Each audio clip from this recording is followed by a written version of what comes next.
sandy beach rose into a cloud of dust as Bonnie was forced to jump backwards a bit. Waves were forming around the island, becoming bigger and bigger as the revitalized Whitebeard laughed. Ace was also forced to jump back, though he still was forced to eat a mouthful of beach sand in the process. Enel narrowed his eyes, his smile becoming a bit strained under the pressure that the man exuded. That laughter, although only released from excitement at the strength that was filling him.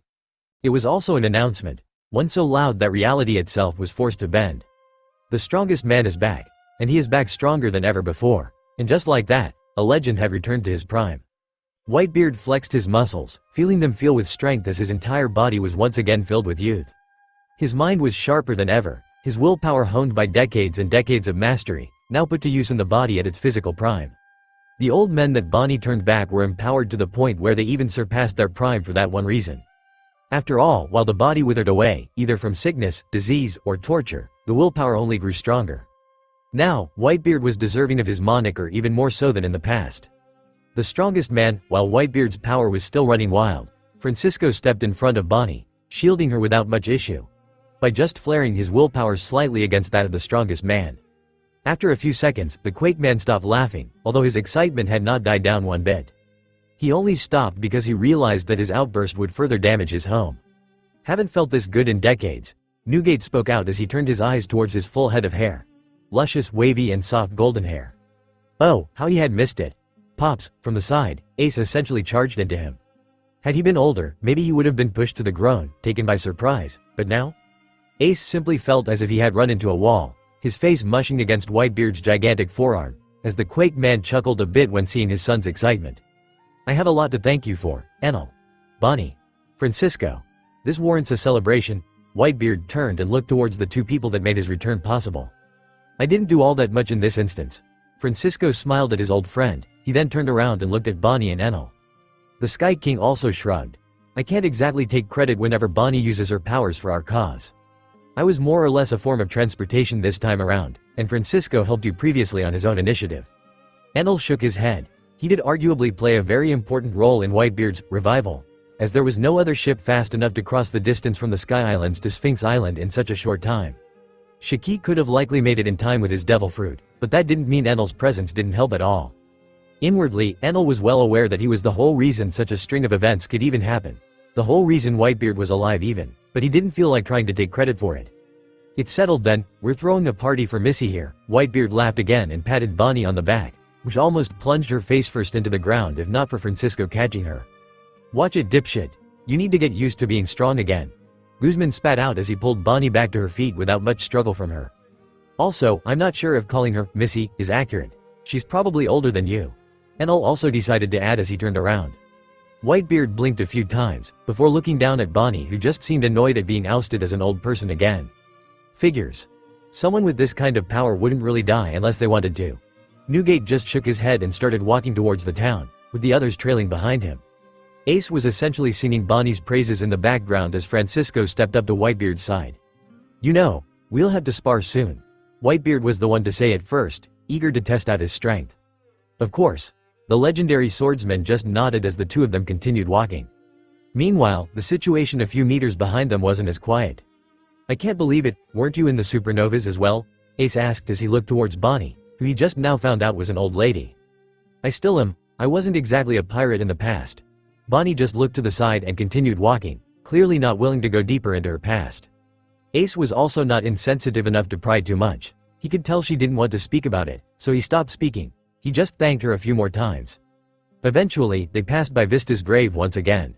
Whitebeard stopped and looked at it for a few seconds before shaking his head. I was too weak back then, but now, I won't let such a thing happen ever again. He continued to walk forward after that. He knew better than to dwell on the past for too long. It wasn't the first time he had dealt with a loss after all. Ace and Bonnie, who were trailing behind them, also stopped, and Ace decided to ask a rather strange question. Say, Bonnie, do your powers also work on the dead? The young pirate's voice sounded more serious than ever as he looked at the grave of his former comrade and crewmate. No, unfortunately, they don't. My powers only affect living things. Bonnie shook her head and spoke in a rather soft tone. If Whitebeard heard their exchange, then he sure didn't react to it in any way. It was to be expected after all. No devil fruit power was perfect. Bonnie could only affect those that were alive, and only at a physical level. That was the limit of her power. Albeit, it was still an extremely powerful ability. Ace simply nodded, somewhat expecting that answer, before the two of them continued trailing behind Whitebeard and Francisco. By the time they reached the town, the Whitebeard pirates and residents of Sphinx Town were already preparing a huge feast. They had heard Whitebeard's laughter, and some of the doctors had checked the scene out already. Their father, their hero, was now healthy once more, healthy and more powerful than ever. The news spread out like wildfire among the people living on Sphinx Island, and they got to work in the very next second. Whitebeard smiled once more as the people of the island gathered around him. Without any hesitation, he raised his fist to the sky. Seems I'll be hanging around a bit longer, Newgate roared as the people around him started cheering loudly. And just like that, the party stated. The cooks brought out the food, the barmaid brought out the drink, and the people started dancing.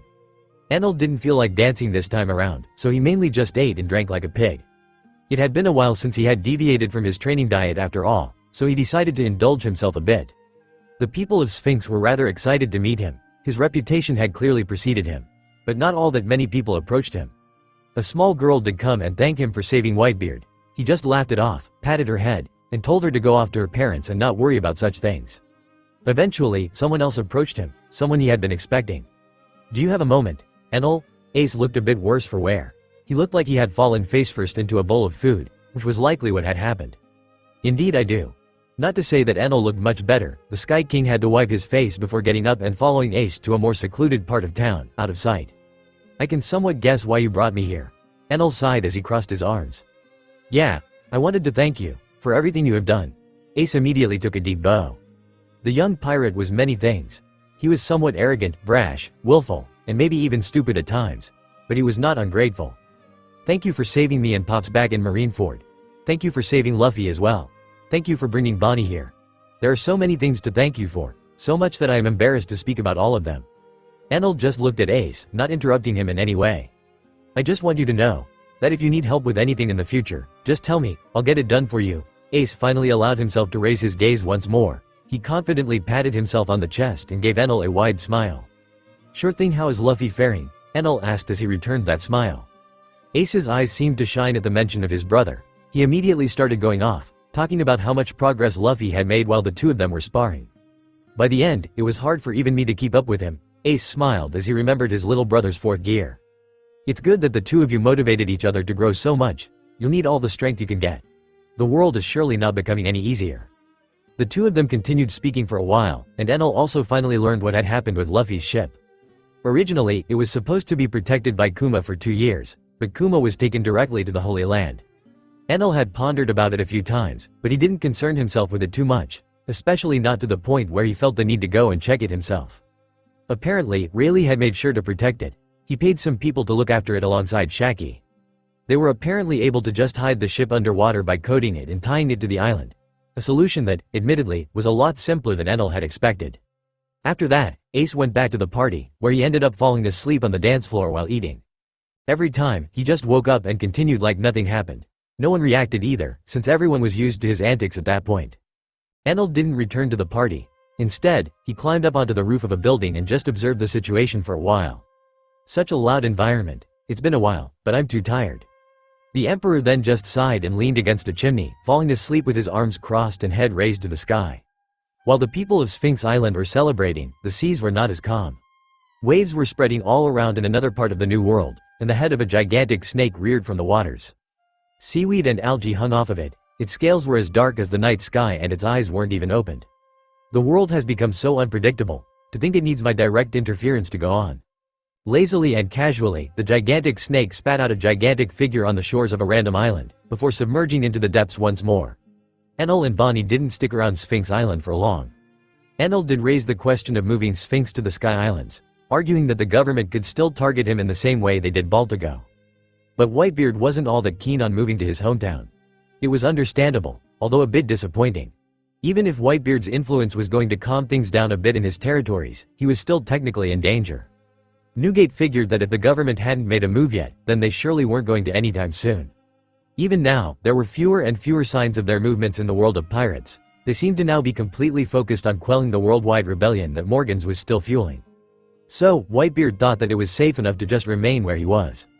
And so, the Sky King left with Bonnie, his mind still filled with thoughts of the situation in the world at large. Now that Kaido was no longer in the picture, Enel could safely assume that the government was going to slowly retract its support from Buggy, unless they still wanted to control him for some reason. There were way too many variables at play, way too many scenarios that could play out. Even the creation of Cross Guild was still in question, the warlord system was somehow not yet disbanded. Crocodile and Mihawk were also still loose cannons, and Enel knew that he needed to approach Mihawk personally at some point for recruitment. Unless he delegated that task to Shanks, the two of them were old-time rivals, friends. The red-haired emperor was surely the man for the job. I'll tell Garp to contact him when I get back. The emperor could only sigh as he rubbed the back of his head. Meanwhile, Bonnie was just laying by his side, on a thin metallic beach chair, playing with her hair and thinking about her time on the Sphinx Island. She had always respected Whitebeard, she knew him as a good man, one of the few agreeable people that actually held a lot of power on the world scale. She was happy to have made it in time in order to heal him, she didn't even need Enel to motivate her to do it in any other way. To her, few people deserved to retain their former strength and youth, and Whitebeard was certainly one of them. Normally, she would always be careful about who she used her powers around. She always had to be cautious, after all, some people weren't all that benevolent, it was rare to find people not out to take advantage of her abilities. Shiki was more of a question mark to her, even after so much time spent near him. The Golden Lion just had a way of confusing people around him, even when he wasn't as senile. Truth be told, it almost felt like nothing had changed in that department. Regardless, he was pretty much harmless. He was immensely helpful, and clearly out to bite the throats of the world government. Without him, it likely would have been impossible for an army that large to gather unnoticed. There were also the Marines she had brought back, Sengoku and Garp. They were both powerful, frighteningly so. While Garp was in a league of his own, Sengoku himself was not that much weaker, even having an advantage over Garp when it came to durability. Their characters were also good. They were among the few Marines Bonnie had actually come to like. Well, now that they had distanced themselves from the world government, she didn't quite hate any of them. Then there was Enel himself. She hadn't exactly helped bring back his fighting power or anything, she just helped him regrow an arm. It wasn't something she would ever be against, especially after the Sky King had gone above and beyond to help her nephew, Kuma. Well, besides healing Whitebeard, I'm glad I also got to see him. He did leave without giving me much notice. The only person that she didn't quite know what to make of was Francisco. She knew that he had done a lot of bad stuff in the past. She had seen descriptions of him in the newspapers while she was on the run. She had read snippets about some of the things he had done. He was essentially scum if those things were true. But then there was also Francisco as the man she had grown to know, a strange goofball that liked to act refined. Mostly harmless unless faced with some unruly pirates or something that made him mad. Regardless, Bonnie had somewhat taken it upon herself to observe Francisco, to get closer to him and find out more, which led to them spending more time together. Well, one thing led to another, and now they were essentially a bit more than friends, though they didn't really speak openly about things. I wonder where he's headed next, and when he's coming back. Bonnie sighed as she closed her eyes and started trying to get some sleep. Francisco and Whitebeard watched their ship as it disappeared into the horizon. Both of them were silent for a while as they sat down on the shore of the island. Their faces were slightly red, spending the entire night drinking barrels upon barrels of alcohol did that to most people. So what's your plan now? Whitebeard was the one to break the silence, slowly standing up and dusting himself with a bored gaze. Well, I have quite a few places I want to visit. First off, I'll be going to see what remains of God Valley. Francisco also slowly stood up, stretching his arms slightly as he yawned. The redness in Whitebeard's cheeks was almost instantly gone. He blinked a few times and sighed. I should have expected something like that. Newgate shook his head a few times. Don't misconstrue my intentions. I don't have any emotional attachment to that place. But I wish to see it. Zebek's treasure, that is. Whitebeard's head snapped back to Francisco at that moment, his eyes widening slightly. I must confess. I may have forgotten about that already. Newgate scratched his chin and tried to remember exactly what had happened. How? That vault had quite a lot of random shit in it, sure, but it also had most of his treasures. Francisco was genuinely startled at what he was hearing. I just figured that the world government stripped everything clean. I didn't think that anything survived on that island at all. Over time I just forgot about it in general. Whitebeard shook his head and looked down at Francisco. Even if I hadn't forgotten about it, the only people that can open that place are you and Zebek. Newgate scowled a bit, his eyes twisting a bit as he racked his mind a bit, trying to remember some details about where the vault might have ended up. First off, I guess you weren't ever told, but Zebek had Shaki bury the vault to the bottom of the sea a bit before the incident happened. I doubt anyone's looked that far down. Francisco shook his head a bit. He remembered exactly where the vault was, and he knew how to reach it. Initially, he had hoped that Enal would go to God Valley and find it, maybe bring back the spoils. He wanted it to be more of a surprise to Enal at first. He assumed that Enal would be able to sense it thanks to his expansive observation haki. But, as it would turn out, Enal didn't even bother going to God Valley. Can't really blame him, he's always busy with other stuff. I don't even know when the last time he rested was. A few hours of sleep on a rooftop don't count either, he needs a proper break. Despite Francisco believing that Enal needed a break, he also knew that their time was limited, and Enal needed to grow stronger fast. His fruit has the possibility of surpassing all of us. A god fruit, if you will. But a fruit isn't anything special if its user is a waste of breath. Garp's training may be grueling, but it's necessary. Whitebeard seemed to ponder on Francisco's words for a while before he shook his head once more. I'm guessing Shaki didn't collect it. Well, not that he would have been able to open it, but at least he could have tried. Honestly, Shaki was never the brightest bulb. He's nice, but he may have either thought it was a waste of time since he didn't have any assurance of being able to open it. Francisco shook his head and took one more step towards the shore, where a small boat was already prepared for him. It really could go either way. Whitebeard scowled a bit as he remembered Shiki's demeanor whenever they went drinking in the past. Regardless, I'm going there first. Then I'll be looking for John's body. Francisco smiled a bit as he remembered one of his other objectives, retrieving John's body and returning it to John's town. That greedy idiot, cut ties with him long ago, forgot about him completely. Whitebeard shook his head and slowly turned his head and looked towards Vista's grave. You know, I don't think he would mind if you kept one of his swords for now, at least until you find one good enough for you. I'd rather not take one of your son's most prized possessions. Those blades will remain here from now on. Besides, I'll be taking that. Francisco was somewhat flattered by Whitebeard's suggestion. But he didn't like the idea of stealing a swordsman's possession. Taking a sword from a swordsman's grave was the same as prying it out of their cold hands. It was disrespectful. Whitebeard understood that, but at the same time, he knew that it wouldn't have been something Vista would have been against. At the end of the day, Francisco did save Whitebeard's life, as well as the lives of the rest of the island's residents. I guess that thing would be there, huh? Suit yourself. But also beware of the dangers it poses. Though someone with your willpower shouldn't have any trouble, Whitebeard just shook his head once more and headed back towards the town. Francisco just stepped on his boat and pushed away from the shore with a paddle. Bye. Thank you for everything, have a safe journey. Please come visit us again. Drink with us more next time. Francisco turned his head in confusion. His eyes widened slightly as he gazed at the shores behind him. Gathered there were the residents of Sphinx Island, all waving their hands and saying their goodbyes as the swordsman's boat got further away from the island. The swordsman was a bit startled at first, but that startled expression was quickly replaced by a warm smile. He waved back to the crowd as his boat continued drifting further away from the island. Being appreciated by people feels a lot better than being feared, who would have thought? Francisco just shook his head, a smile still present on his face as he started rowing faster and faster, his energy renewed. Onwards to God Valley. The journey to the remains of God Valley didn't take as long as Francisco had anticipated it to. It was somewhat difficult to find, however. He had no log pose, and he doubted that there were any log poses that could point to an island that no longer existed. Thankfully, he managed to borrow a much older map of the New World, which still had God Valley marked on it. Francisco's memory was good enough to lead him through the waves from there. His sense of direction was at least good enough to know that he was going in a straight line. Storms and whirlpools weren't of any concern to Francisco either, as he could easily slash the sky and sea if the situation asked for it. The only real issue was that he was getting very minimal sleep. Only 2 to 3 hours a day. It was still a lot better than nothing, so the old pirate was pleased regardless. Eventually, after around 5 weeks of fighting against the waves, he finally reached it, God Valley. A few patches of broken earth. A miracle any of it is even above water really. Francisco was lucky enough to find it.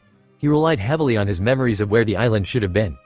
Even then, he had little to go off of since the waters in the New World were extremely sporadic. Looking at the small patches of land from a distance, it was impossible to tell that there was once an island there. Not just any island, but the biggest island in the entirety of the New World. Sure, most of it was destroyed during the fall of the Rock's pirates, but there was really no need for the government to destroy whatever was left of it. Or so you'd think. I guess they thought it really necessary to erase Xebec from history. Francisco tied his small ship onto the island with a tight knot, before settling there and sleeping for a few hours. Diving deep into the sea is exhausting enough.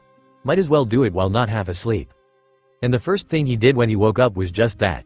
He took off his shirt, rolled up his pants to his knees, took off his shoes and gripped his cutlass in his mouth, before diving right into the depths of the sea. At first, he studied the places that once made up God Valley. He could only see parts of it deeply buried underneath the sea.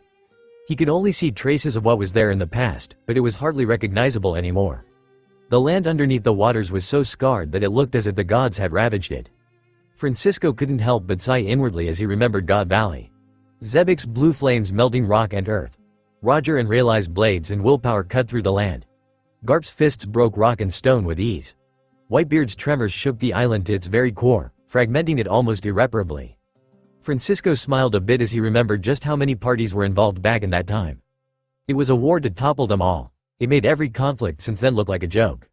And yet, Captain is somehow still cooking up something bigger than that. Francisco continued to dive deeper, searching around the flooded remains of God Valley for a while. He eventually ran into a scorched field. Even being underwater for 40 years hadn't healed the damage. This must be where Xebec died. Really, it's a good thing he didn't have the usual invulnerability that Lunarians have. Otherwise, he may have truly never died. Ironically, the celestial dragons that tortured Xebec and put him on the path he had been on, had also been the ones to ultimately deal the most fatal blow to the Lunarian. They took away his wings. A Lunarian without wings was just as vulnerable as a regular human, some even more so. If Xebec had his wings at God Valley, Roger and Garp wouldn't have been able to win. Hell, I don't even know who could have killed him at that point.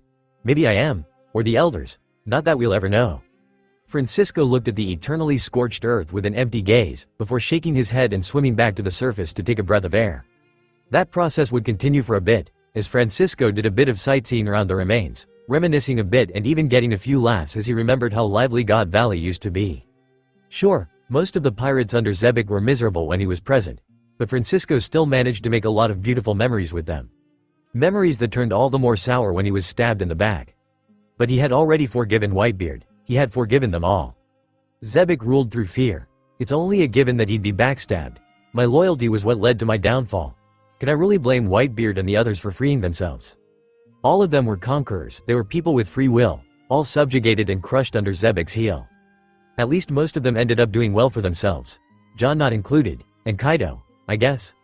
Eventually, Francisco started swimming towards the place that he burned into his mind, the place where he had died. Well, at least he went where the spot was supposed to be. That part of the island was completely terraformed by whatever the government had used to destroy the island.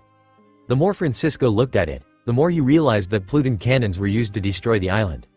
We had assumed this to be the case, but some confirmation is always nice. It was regrettable that there was so little left of his former home, but he didn't dwell too much on it. Instead, he started swimming around the outskirts of what had formerly been God Valley. For days on end, he dove deeper and deeper, coming to the surface only for the occasional breath. And one day, after around a week of struggle, he finally found it. There it is. The Vault of Xebec. A pristine golden cube with strange markings littering all of its sides. It was around 40 meters in length and height, as well as around 70 meters diagonally on the inside. An object of unknown origin and material, the material itself was harder than anything Francisco had ever seen in the past. Xebec had salvaged it from the ruins of a strange forgotten island. The island seemed to have a mind of its own. It had sunk to the depths of the sea after Xebec took the cube from it, and it seemed to vanish there. Even after coating our ship and descending to the depths, we were unable to find it. We wasted a few good months down there. The island simply disappeared. But the cube was still with them. It was the only proof they had that the island ever existed in the first place and that it wasn't just some mirage in Xebec's mad mind. No matter what methods they used, the cube was unmoved. Neither Xebec nor Francisco could truly damage it. Even Whitebeard with his tremors was unable to put even a dent or a crack on the seemingly impenetrable surface of the cube. And that was the case for a long time, until Xebec finally managed to learn how to open it up. It was rather silly actually. One day, he just happened to touch a part of the markings on the cube while his hand was covered in hockey. And the cube reacted. For the first time since they found it, it reacted. The markings on it shone a bright red, and Zebek's willpower was sapped greatly. To the point where even the muscle in his hand seemed to have lost its strength. But Zebek was willful. He managed to fight back in time, pitting its will against that of the cube and recovered his strength as well. Someone with a weaker will wouldn't have been able to open it. I was hoping that this would be a good way to test enal at first, but it's not really needed anymore. The cube was tied to a thick chain. Zebek had put it there in case he ever wanted to take it out himself, without the help of Shiki. There was also once a bubble of air around the cube, but it seemed to have burst at some point. Doesn't matter. This thing was strong enough to shrug off all of our combined efforts. A bit of water and pressure shouldn't be able to do anything to it. Without further ado, Francisco gr and hauled the large cube towards the surface. It wasn't a light object to carry around. Francisco fought against it for a good hour before he finally dragged it to the surface, resting it on one of the small pieces of land that were still above water. Now to open this thing. Francisco shook his head as he spoke out to nobody in particular. He walked to the side, looking for the proper markings to open up the cube. Upon finding them, he simply covered his right hand in hockey and placed his palm on them. In a split second, he could feel his power being sapped, but he was more than prepared for it. His will fought against it almost instantly. The ancient cube didn't even get to sap his muscles of strength. A loud mechanism could be heard within the cube. As the side of the cube Francisco touched started to shift, forming a door, which slid open inwardly, disappearing into the thick wall. Francisco just sighed and walked in. The inside was just a large open room, big enough to match the size of the cube. The interior was also well lit. There were strange inscriptions on the inside of the cube that seemingly shone at all times. The walls themselves were all 1 meter thick, so it left a lot of size for the inside, which was filled with nothing. It was almost empty. Unlike John, Zebek didn't care much for shiny trinkets and useless treasures. Instead, the vault of Zebek was home to a few treasures that were easily inestimable. The type of treasure that you wouldn't be able to get even if you had all the money in the world. The first treasure in the vault itself. The cube of the ancient city. I'll be bringing this back with me. It would be a waste to leave it here. It can be a good panic room in case things go sideways. I doubt even a Pluton cannon can do anything to it. The next, arguably even more valuable treasure inside the vault, at least to Francisco. The saber of Zebek. It was a sword that Zebek carried in order to mock all of the swordsmen in the world, yet it lost its name exactly because of that. It used to be one of the named blades, the highest grade at that. But any name it might have had disappeared the second a legend like Zebek put his hands on it. The saber was to be only known as the saber of Zebek from that moment on. Hey, I remember him putting it on his waist just to make fun of me. As long as I have this, you better not dare call yourself the strongest swordsman near me, or so he said. Francisco couldn't help but smile as he remembered one of Zebek's most childish moments. The legendary swordsman then walked over to the saber. It was about as long as his former blade, but the hilt of the guard was a lot more narrow. The hilt itself was black, instead of green. Francisco put his hand on it with a blank gaze, slowly pulling it from its sheath as he studied it. But dispute only wielding it as a joke. The formerly white blade still turned permanently black in his hands. The saber was straight, and its edge was clearly nicked in a few places, but it was almost as if the blade was designed that way. At least now I've gotten my hands on a good sword. Good thing Zebek decided to put it in the vault instead of carrying it with him. Well, good thing he wasn't an actual swordsman. Not that he had much talent for it. Francisco took another look around the room, before spotting another treasure. The only other treasure that was stored within the cube. The phylactery urn. It was a rather silly toy in Francisco's opinion. It was the result of a superstitious ritual that followed the writings Zebek had found within the cube. It didn't seem to do anything in particular, but in essence, it was supposed to tie a person's soul to an object, in turn making their bodies immortal, to an extent. It was, oddly enough, similar to the way Lin Lin's soul fruit worked. At least in the way the ritual was supposed to manipulate the soul and place it elsewhere, although it was esoteric as all hell. The only real difference was that the ritual didn't kill the one that did it. Meanwhile, Lin Lin outright killed people when she pulled out their souls. It didn't work. Zebek struggled a lot to translate those inscriptions as well. Despite the fact that Francisco considered the item to be nothing more than a waste of time and a mistake, he still felt the strange compulsion to touch it. And touch it he did. The second his finger touched the urn, it shined a light. It seemed to gain a life of its own as it. The urn shook before its surface seemed to reflect something strange. The light reflecting onto the urn seemed to shift uncontrollably, forming a strange illusion. The image that was formed was not one that Francisco recognized immediately. The inside of a laboratory, but he did manage to make it out in the end. All that he could see was a dark, futuristic laboratory. The focus of the image was a large green tube, which seemed to be filled with water and A growing embryo. Francisco gulped as his eyes narrowed. Even if the ritual failed, Zebek's soul was still somewhat tied to this thing, which is why we kept it. It always showed the location of his body when someone touched it. Shit. I need to report this to the others, ha. With a heave and a grunt, the shirtless, tall blonde man punched in front of him. His figure seemed to blur as the wind rolled off of his fists, his knuckles touched the rock in front of him. A large crashing noise resounded throughout the island, and the rock was immediately broken to pieces. The strike didn't stop there, it continued, breaking more and more parts of the mountain as dust rose and spread throughout their surroundings. In less than a second, cracks spread out around the island, the earth and rock breaking off as Enel's fist cleared off around 1/4 of the mountain in front of him. Behind him stood Garp, his drill instructor and former marine hero. The old man turned young and looked at his student and captain with his arms crossed. This will have to do for now. Although strong, Enel's punch was still lacking in Garp's eye. While he had discipline and perseverance, Garp could see that Enel was not going to be able to consistently pull off such powerful hits without getting exhausted. But their training time was ending. Enel said that he had a lot of things to do, and he couldn't continue being closed off on that island while the rest of the world moved around him. He's mainly a devil fruit and observation haki user. But now he at least has a decently powerful physical body and armament haki to fall back on in case those fail him. He's also still far from reaching Conqueror's coding, but I'm sure you'll learn it before the war starts. Despite Garp being critical of Enel's results, he was still astounded by his progress, all things considered. Enel had gone from being relatively weak for New World standards in body strength to being strong by those same standards. He was still nowhere near as strong as the top of the world physically, but he was strong enough to hold his own. It was certainly a drastic jump, but it was attained through grueling training. Enel's genetic and inborn talent sure played a role though. After all, Enel's physical strength before he had ever bothered to train himself was already above most pirates in the first half of the Grand Line. Genetically speaking, Enel was as much of a freak as Garp was. His talents just didn't seem to lie with armament haki as much as Garp's talents did. Garp, in terms of armament, was the strongest in the world, easily. He could go toe-to-toe with the strongest in the world with just his armament haki. He hadn't even developed proper future sight, as he didn't have much talent for observation, but his outrageous physical strength managed to overwhelm any opponent. Was that enough, Garp? Enel panted a bit as he looked at his drill sergeant with a somewhat tired gaze. The Sky King could barely wait to go and take a long bath, eat some proper food, and sleep for an entire day after the training was over. He did also have a lot of work to do, pressing matters that needed his attention. He himself was satisfied with his physical strength, believing it to be decent enough to try and look into awakening his devil fruit. That was enough. Good job, kid. Garp did consider picking on Enel for a bit but decided to just be a supportive teacher instead. Enel already had a lot on his plate. Mocking him in order to motivate him to train harder wouldn't work too well since he was going to take a break from extensive physical training for now. I wasn't expecting you to actually praise me. Did you eat something bad today? Enel looked at Garp with a confused gaze. A bit of concern was etched in his tone. Garp could feel his blood boiling. He clenched his fist as he considered reminding Enel that he could still dish out a fist of love even if he wasn't training him anymore. Ha! Stop joking around and go relax for a bit.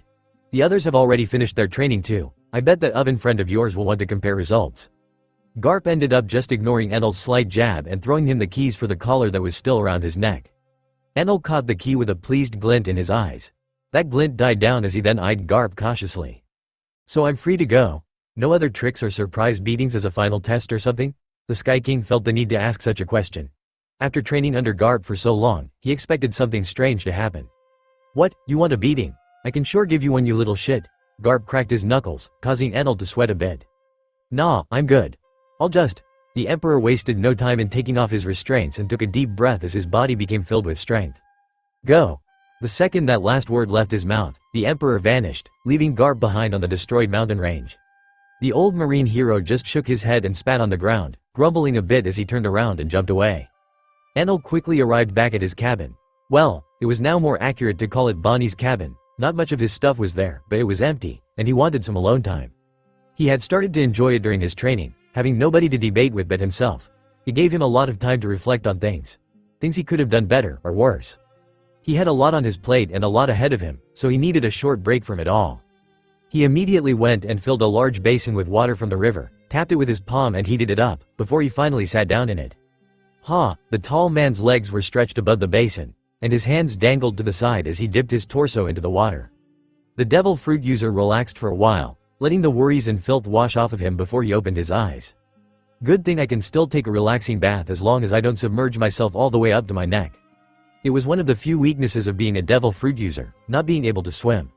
Whether it was seawater or regular tap water, Enel would sink like a hammer if he let himself be submerged too deeply. I wonder if awakenings affect the weaknesses of a devil fruit. Would my body still react in the same way to water? Or would my body automatically start ionizing the water molecules around me and controlling them subconsciously? Would I be able to train such a reflex on my own? So many questions, but Enel knew he didn't have all the time in the world to find them out. Water was not that great of a weakness regardless, as he could already control it. But it never hurt to overthink things of that nature. Enel was about to get up from his relaxing bath, but he realized that someone was approaching his cabin. The Emperor used his sensor to feel the appearance of that person, although he already knew who it was. A woman dressed in a long sarong skirt and a short-sleeved leather vest with a V-neckline, showcasing a good amount of cleavage. The woman also had long hair, reaching all the way to her hips. The Sky King had already recognized her as Robin. He would have felt her approaching him earlier, but he had been so immersed in his bath that he hadn't bothered with his surroundings. He had just gone through a long period of not using his devil fruit at all, and he was still getting reused to the surplus of information he constantly had to process. Some mistakes could be excused, especially since he was essentially in the safest place on the planet. The wooden door creaked as soft knocking could be heard. "Enel, are you there? Garp told me you were done today." Enel looked around his cabin and realized that he was essentially sitting in a wooden tub in the middle of the room, really hard to miss to anyone entering the house. He also failed to consider what he would wear upon leaving his bath. He only had his tattered training clothes, and his other clothes weren't in the cabin, but in one of his other homes, on Skypa. His staff was also not with him, as he had no need for it during training, and didn't bother going to retrieve it before taking a bath. So, instead of bothering to go get dressed, the Emperor just grabbed a bed around his midsection. It looked more like a towel since he was much bigger than a regular human, but it was enough to make him decent. "I shouldn't worry so much. This isn't so different from some of the stuff I wear. I'm here, you can come in." The Emperor sighed as he walked to the side and grabbed a small towel, wrapping it around his wet hair. Sure, Robin didn't seem to shy away from intruding. It was already suspicious enough that she had figured out where he was. Did she specifically track me down with observation? Enel almost couldn't help but ponder on that as the black-haired woman walked into the cabin. Her eyes seemed to widen a bit when seeing his form before a small, surprised smile reached her lips. "Ho, growing bold are we?" The woman leaned slightly forward, looking up at Enel with a devilish smile as she made it a point to lick her lips seductively. The devil's child always loved seeing the Emperor's reactions to her teasings. It was strangely satisfying to see such a mature and serious individual turning slightly red and grumbling. "Ha!" Enel shook his head and sighed a bit at her blatantly obvious teasing attempt. This time, his reaction was similar, and as always, it was short-lived. Enel always recovered quickly from her teasing, and he didn't even seem to dwell on it for long. The two of them had already somewhat figured the other out during brief periods of time they spent training together. The more Robin found out about Enel, the more impressive she found him. The more she talked to him, the more human he felt. But when thinking of who he actually was, of what he was actually doing, it was difficult to believe really. He was a man that had already achieved what many wouldn't even be able to comprehend, let alone dream of. Yet he was so normal. He smiled when complimented, he cussed her out when she went too far with her teasing, and he joked around and laughed with her when they were eating their food. Hell, he even tucked her in whenever she felt unconscious at the end of training, even though he knew that most of the time she was just pretending in order to get some light skinship that didn't involve getting beaten up. There was nothing extraordinary about the way he carried himself around her, but he somehow still proved to be more than even extraordinary. "So, what can I help you with? How come you're seeking me out?" Enel tilted his head after the short period of silence, breaking Robin out of her thoughts as he showed him yet another mischievous smile. "What? I need a reason to look for you. You're so cruel, even after all those times when you cradled me to sleep." Robin faked wiping away a tear from her cheek as Enel just rolled his eyes at her antics. "I, at most, just put you to bed. You were the one hugging me in your sleep. I keep telling you that the sleepwalker excuse doesn't work." Unfortunately for Robin, Enel was already well versed in turning the teasing right back at her. He also now had enough ammunition as he had spent enough time studying her habits. "I'll just get to the point then. Don't want to take up too much of your first free day in a while." Robin shook her head and gained a more neutral expression as her eyes narrowed slightly. "Trust me, we'll be spending more time together regardless. The time is almost here. I need to start making my way back to Sabaody. I was wondering, can you take me there? I'm sure my captain wants to speak with you as well." Robin cupped her arms as she asked, seemingly pleading. In doing so, she also accentuated her ample bosom while looking up at Enel with a pleading look. Enel scowled as he realized she was trying to use her feminine wiles to get easy transportation. Either that, or she just wants to spend more time together, either way. "I was going to volunteer to take you there regardless. We're departing tomorrow, by the way. Enel just started wiping his hair more thoroughly with the small towel wrapped around his head.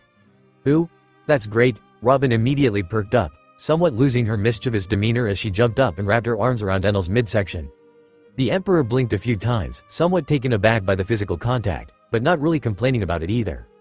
The Sky King let the hug continue for a few moments before he coughed a bit and decided to break it up.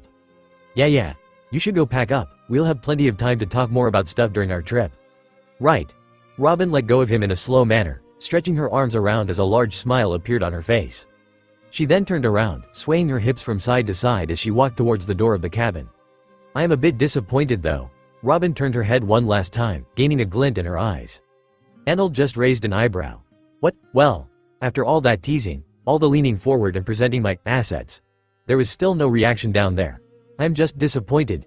Robin brought a finger to her lip as she spoke in a mock seductive tone. Enel just rolled his eyes at her, again. I'm afraid I'm long past my teenage years. It'll take a lot more than some joking around and cleavage to get any reaction of the sort. Robin didn't seem at all discouraged by Enel's comments, however, she merely continued smiling as she responded. Oh, I guess I'll have to work harder then, see you tomorrow morning? After that, she simply walked away, making sure that her hips were swaying from side to side, almost hypnotically, only for Enel to slam the door shut and get back into his bathtub. Geez, how am I even supposed to handle her? Enel didn't spend a lot more time in the bathtub. He ended up turning into lighting and going to one of his homes in Skypa, where he got properly dressed. He put on a pair of deep blue suit pants and a buttoned-up white shirt with rolled-up sleeves. Over his shirt he put on his usual white furry coat, which was draped over his shoulders, held in place by a button near his chest area. Enel then grabbed his staff and smiled a bit. This thing feels so light now, almost as if I'm holding onto a feather. It felt nice, a product of all the effort he put into bettering himself. His muscles were also a lot more toned. He looked a bit bulkier, but not by much. His shoulders were also a bit wider now, which made him look a lot more intimidating overall. Not that he needed broad shoulders to look intimidating. He was already an emperor, he wasn't going to get a lot more intimidating than that. With a sigh, the emperor left his home and went to check on the sky guards, who were still diligently training themselves on Upper Yard. Upper Yard had actually developed a lot thanks to the presence of the revolutionaries. Their engineers had also gone ahead and repaired the remains of Protocol Waynes. They had to redesign it almost completely since it was somewhat impractical for it to only be repairable with Enel's metallurgy. The only thing they really kept was its way of gathering energy through wind power, the rest was completely overhauled. Shiki claimed that it was useless since he was controlling the island to stay in the sky anyway, but Dragon always liked to have extra assurance when dealing with such things. He was also not confident in being able to keep the island floating along with just the power of his devil fruit. Enel had always been curious about what Dragon's fruit actually was, and his question was answered rather easily. It's just a wind logia. Dragon was extremely open about himself with his allies. But his fruit worked perfectly to make sure that Protocol Waynes would never run out of power. Other than Waynes, the island was also a lot more developed in terms of buildings. The Shandians had mostly been living in leather tents and cabins at first. But the revolutionaries helped them rebuild the Golden City, cleaning it up of moss and rebuilding all the broken structures within it. They didn't use gold, of course, since that was somewhat wasteful, but they rebuilt it with stone, making it sturdy enough to withstand any climate. And so, the Shandians were back to living where their ancestors had once lived, inside Shandora, the City of Gold. Then there were the homes of the Sky Guards. They also started with cabins, but now they essentially had a relatively big city with brick and wooden houses. Their training grounds were also revamped, the area was leveled properly and they had a lot more space for their activities now.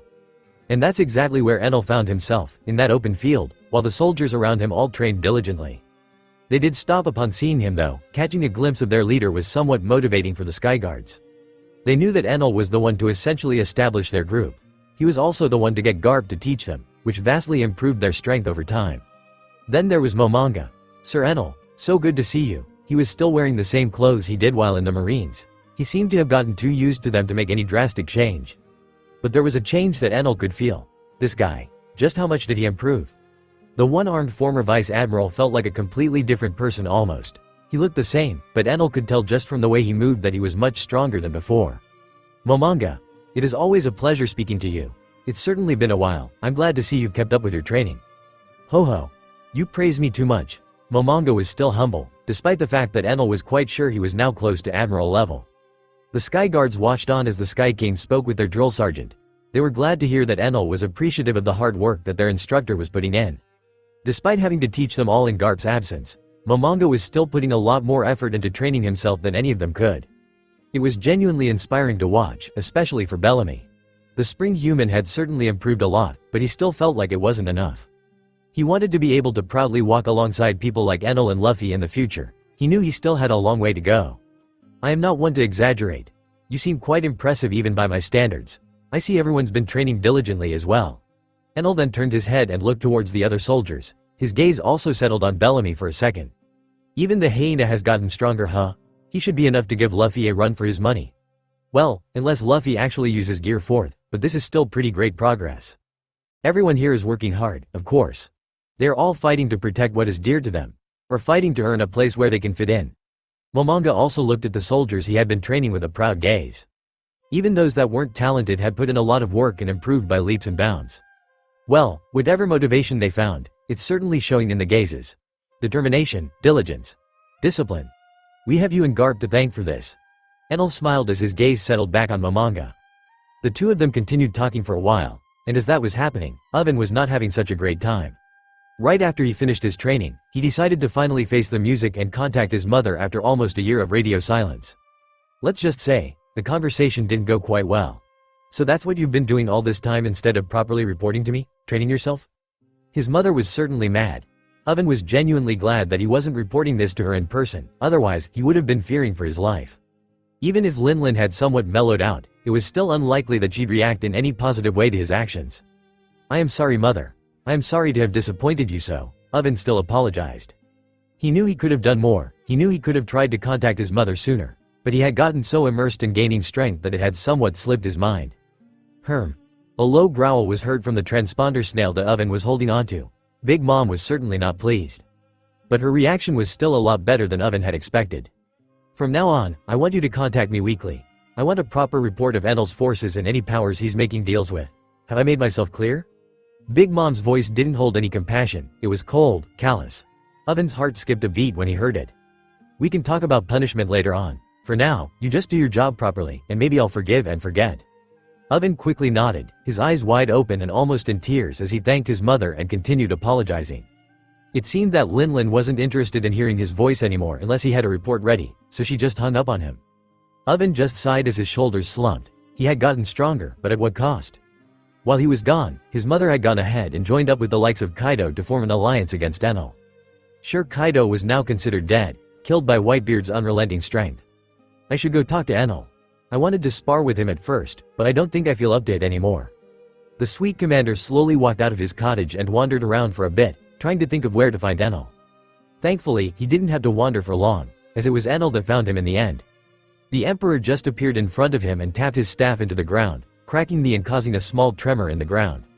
Oven's eyes widened as he looked at the Emperor's smile. Oven, let's see how much you've improved. Enel took off his coat and threw it on a tree, before grabbing his staff again and twirling it around in his arms. Oven was startled for a moment. He clenched his fists as his hands itched for a fight. I can put my worries at the back of my head for now. Enel. Oven's massive frame moved with impressive speed, his fist striking down at Enel, falling like a thunderclap as he broke the sound barrier with ease. Enel seemed to return his excitement, as he went ahead and clashed with Oven's fist, his staff turning black as the forest around it trembled.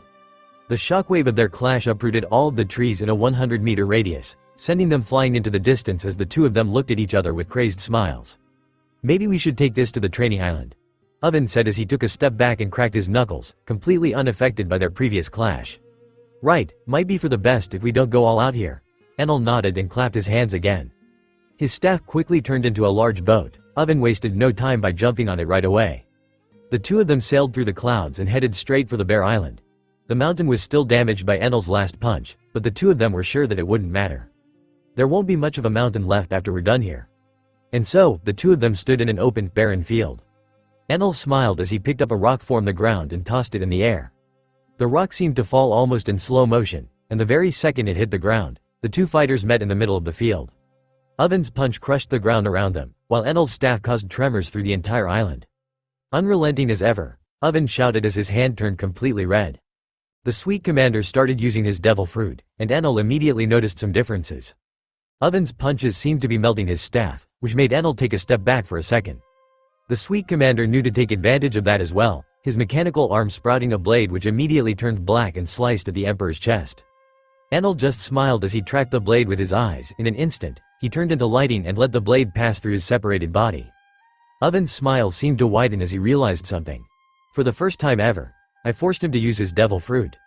Most of the time, Enal never used the elementalization ability of his devil fruit during spars. He only really used metallurgy. Even so, Enal was able to defeat him in the past. The fact that he had now progressed enough to make Enal get slightly more serious was in itself a great achievement. At the end of the day, Enal had the power to end Oven's life with one flick of the wrist. He was the same man that had gone against the entirety of the Navy on multiple occasions and had come out unscathed. And that was while he was already holding back and not trying to kill any of them. To Oven, Enal's devil fruit power was completely absurd. And unfortunately for him, the spar was not going to last much longer. Enal now understood that taking it easy on Oven was actually not possible anymore, so he immediately kicked into high gear. He appeared behind Oven with enhanced speed, his staff already swinging for the Sweet Commander's side. Before Oven even managed to react, he was already flying into the mountain, crashing into it at high speeds. He had protected his body with haki almost on instinct, but he was still unable to block most of the damage. His insides were a mess as his back broke more and more stone before he arrived on the other side of the mountain range. Did I just get punted across the entire island? Oven could barely even wrap his head around what had happened. Enal appeared in front of him once more, standing tall a few meters away from the collapsed Sweet Commander. Behind Enal, the entire mountain range was collapsing rapidly. Cracks were spreading from the place that Oven had crashed into. You're a lot more resilient now. I am actually impressed. Enal's friendly smile didn't recede at all, although it looked a lot scarier to Oven now. I haven't lost yet, the Sweet Commander lashed out as his entire body turned red. Heat radiated off of him as the stone around him seemed to melt into magma almost instantly. Ho ho, Enal raised an eyebrow as he realized that Oven's devil fruit ability had also gotten much stronger.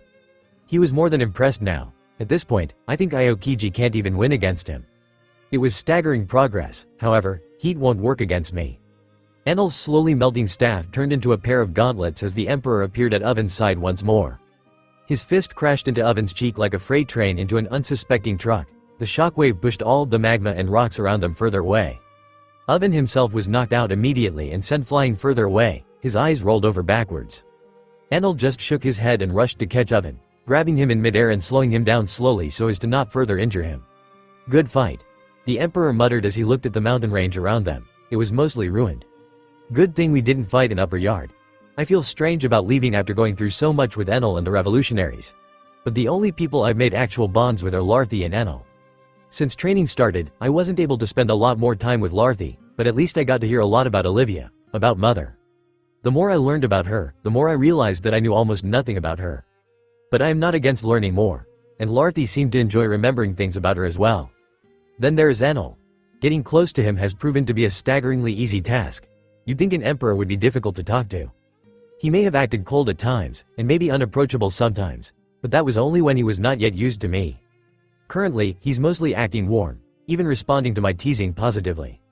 Teasing is fun and all, but he always keeps things from going too far, which I certainly appreciate. I wouldn't mind taking things further with him, or at least seriously trying to. I still am not sure if that's the right way to go about things. Enal clearly has a lot on his plate already. From ruling the Marine Revolutionary Pirate Alliance, to waging war against the world government. I also have commitments and promises to keep. I can't shirk my duties either. We both have a lot on our plates. Soon, we won't be able to spend any more time together either. And yet, why does my chest feel so tight? Did I really get that attached to him? Living my life on the run at all times was difficult. I never really had the pleasure of building a relationship. I only did everything I could to survive and see another day. Carrying the legacy of those that had fallen at Ohara was the only thing I cared for. But now, whenever I think about what I want to do, he comes to mind. I still want to find the Rio Poneglyph, the one missing piece of the puzzle, so that I could have the entire history of the world laid bare before my eyes. I have already formed a somewhat decent idea of what occurred in the Void Century, but without the Rio Poneglyph, I still didn't have the whole picture. Too many things were missing. That is why Luffy keeps trying to find different interpretations of the information that we already have. At that point, she is grasping at straws. I need to focus on helping Luffy. Enal doesn't seem to be that interested in the One Piece, but that may be the final key to understanding the way everything went down. So I can't afford to get too distracted now. Still, I can at least indulge a bit with the little time we have left, can't I? _POV narration _ Enal prepared everything for the journey, rations enough to last them for a few weeks, some extra clothing, and even some books to read. He was prepared to travel for a bit, after all, he had quite a few places to visit. especially since he knew how much had happened in his absence.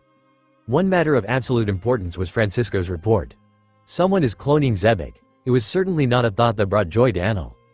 There were a few culprits he could think of. All of them were former members of the Mads. But the most likely culprit that Enel could think of was none other than Vegapunk himself. Who else would have had access to Zebek's DNA after the world government erased any evidence of his existence? Well, there was also the original Buckingham Stussy, who could potentially have the means to clone Zebek. But why would she go out of her way to clone someone she hated with a passion? Enel already knew from Shiki that Stussy would have much faster slit her own throat much before trying to revive Zebek under any form. So all signs pointed to only one person. Well, it was one person split into different bodies with varying personalities. I'll have to pay the old scientist a visit. The Seraphims should be done by this point too, or at least they should be close to done. Might be worth checking them out. But first things first. Are we ready, Enel? Robin was already on his ship, laying on a beach chair she had brought with her. She claimed that a metallic one was far too uncomfortable for her soft behind. Enel wasn't exactly against her bringing her own stuff. She didn't bring a mattress or anything to sleep on though. And to quote her, "Well, since you're with me, I doubt we'll be sleeping much." Enel scowled at her words for a second, but he did appreciate her intentions. She knew that he couldn't sleep while navigating the sky, so she was resolved to stay awake alongside him. It was nice of her, although she could have put it in a less perverted way. "We are ready for departure. Did you say goodbye to everybody?" Robin nodded as she sighed a bit, reminiscing about the time she spent together with the people of the Sky Islands. She had already gone and spoken to the revolutionaries and the people she got along with. Oven was a bit indisposed from the beating Enel gave him, but she also left him a "get well soon" note. "Let's get going then." Enel's ship then seemed to gain a life of its own, taking to the sky immediately as Enel sat down on a metallic chair and provided electricity to the whole ship. "To Sabaody," Enel muttered as he took one last look at the sky archipelago and sighed. "I hope they managed to keep things together without me. Bah, who am I kidding? They can manage just fine. Kinda sad that I didn't get to see Wiper, but he's still in the middle of his own secluded training, so I wouldn't want to disturb him.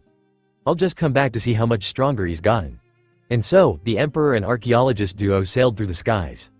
The first few hours of the journey were spent mostly in silence, with Robin sunbathing. She was wearing only a bikini, showcasing her tanned skin to the sky. Enel was the only one there to enjoy the view, but he didn't let himself get distracted by it for too long. Would be quite rude to ogle her. I'm pretty sure she wouldn't mind though. It was around that time that Robin decided to start up a conversation. She moved her chair closer to Enel's after noticing he had opened up a book. Don't tell me that book is more interesting to look at than my body." Robin's tone was about as seductive as she could get it. At that point, it was hard for Enel to tell whether she was joking or not when doing stuff like that, so he just always assumed that she was joking. So he just gave her a sideways glance and scratched his chin. "You'd be surprised. Well, you wouldn't be since you also read a lot, but this is a pretty good book." Robin simply nodded, losing some of her momentum from the way Enel had brushed her off. Maybe teasing him too often was a bad idea. He got too used to it. The archaeologist sighed as she shook her head and looked back at the book in Enel's hand. "Oh, The Legend of Mont Blanc Noland? That is a fun read." She immediately regained her enthusiasm. The two of them then started reading the book together, talking about its events with an equal amount of interest. And, despite the lack of teasing and jokes, Robin somehow felt like they were even closer in those moments. So, she suggested they read another book, and then another one. Before they realized it, day turned into night, but they didn't stop there. Enel made sure they didn't lack light, using his body to emit a dim light, which was also providing warmth to Robin, who was somewhat cold by that point. She smiled in appreciation, her head leaning on Enel's shoulder as the two of them kept going. And day by day, they quickly ran out of books to read. Enel had only brought so many with him regrettably. But Robin didn't want that moment to go away. She didn't want the spark to fade, and Enel seemed to agree, also finding the time they spent worthwhile. So the two of them just started telling stories they remembered reading in the past. A few days more passed like that, with the two of them engaging in heated debates regarding the books they had liked the most. Slowly but surely, Robin was, and her eyes becoming harder and harder to keep open. Enel told her a story with a smile. A tale of two lovers on a lakefront. Separated by death, through stormy weather and endless waves, but never truly alone. Vowed to meet on the other side, and to never bestow their hearts onto any other soul. It was both a tragic and a heartwarming tale, with a sweet ending, a reunion. And, as Robin listened to it, she quietly looked at the sunset, and finally fell asleep.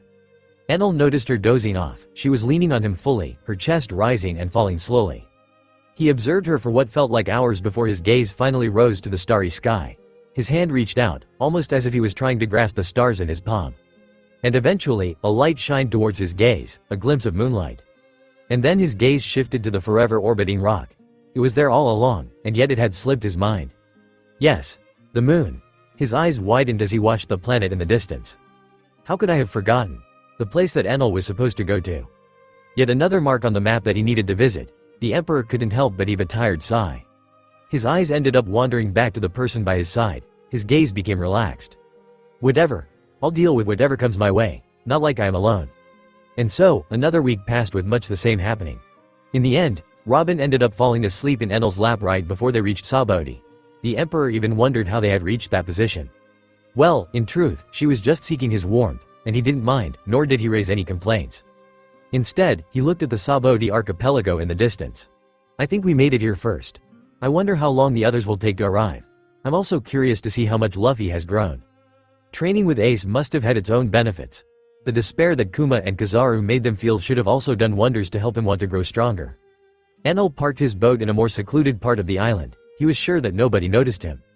He had descended from above the clouds into the shadows of a large tree and landed his boat on a few large branches.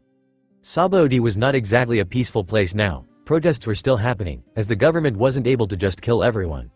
Well, they were able to do it, and it wouldn't exactly go against their ethics and morals or anything. But if they did kill all protesters, they would run out of people to rule over. The only people not protesting against their rule on the streets were either too young or too old to do so. A king without any subjects was not even a king at the end of the day.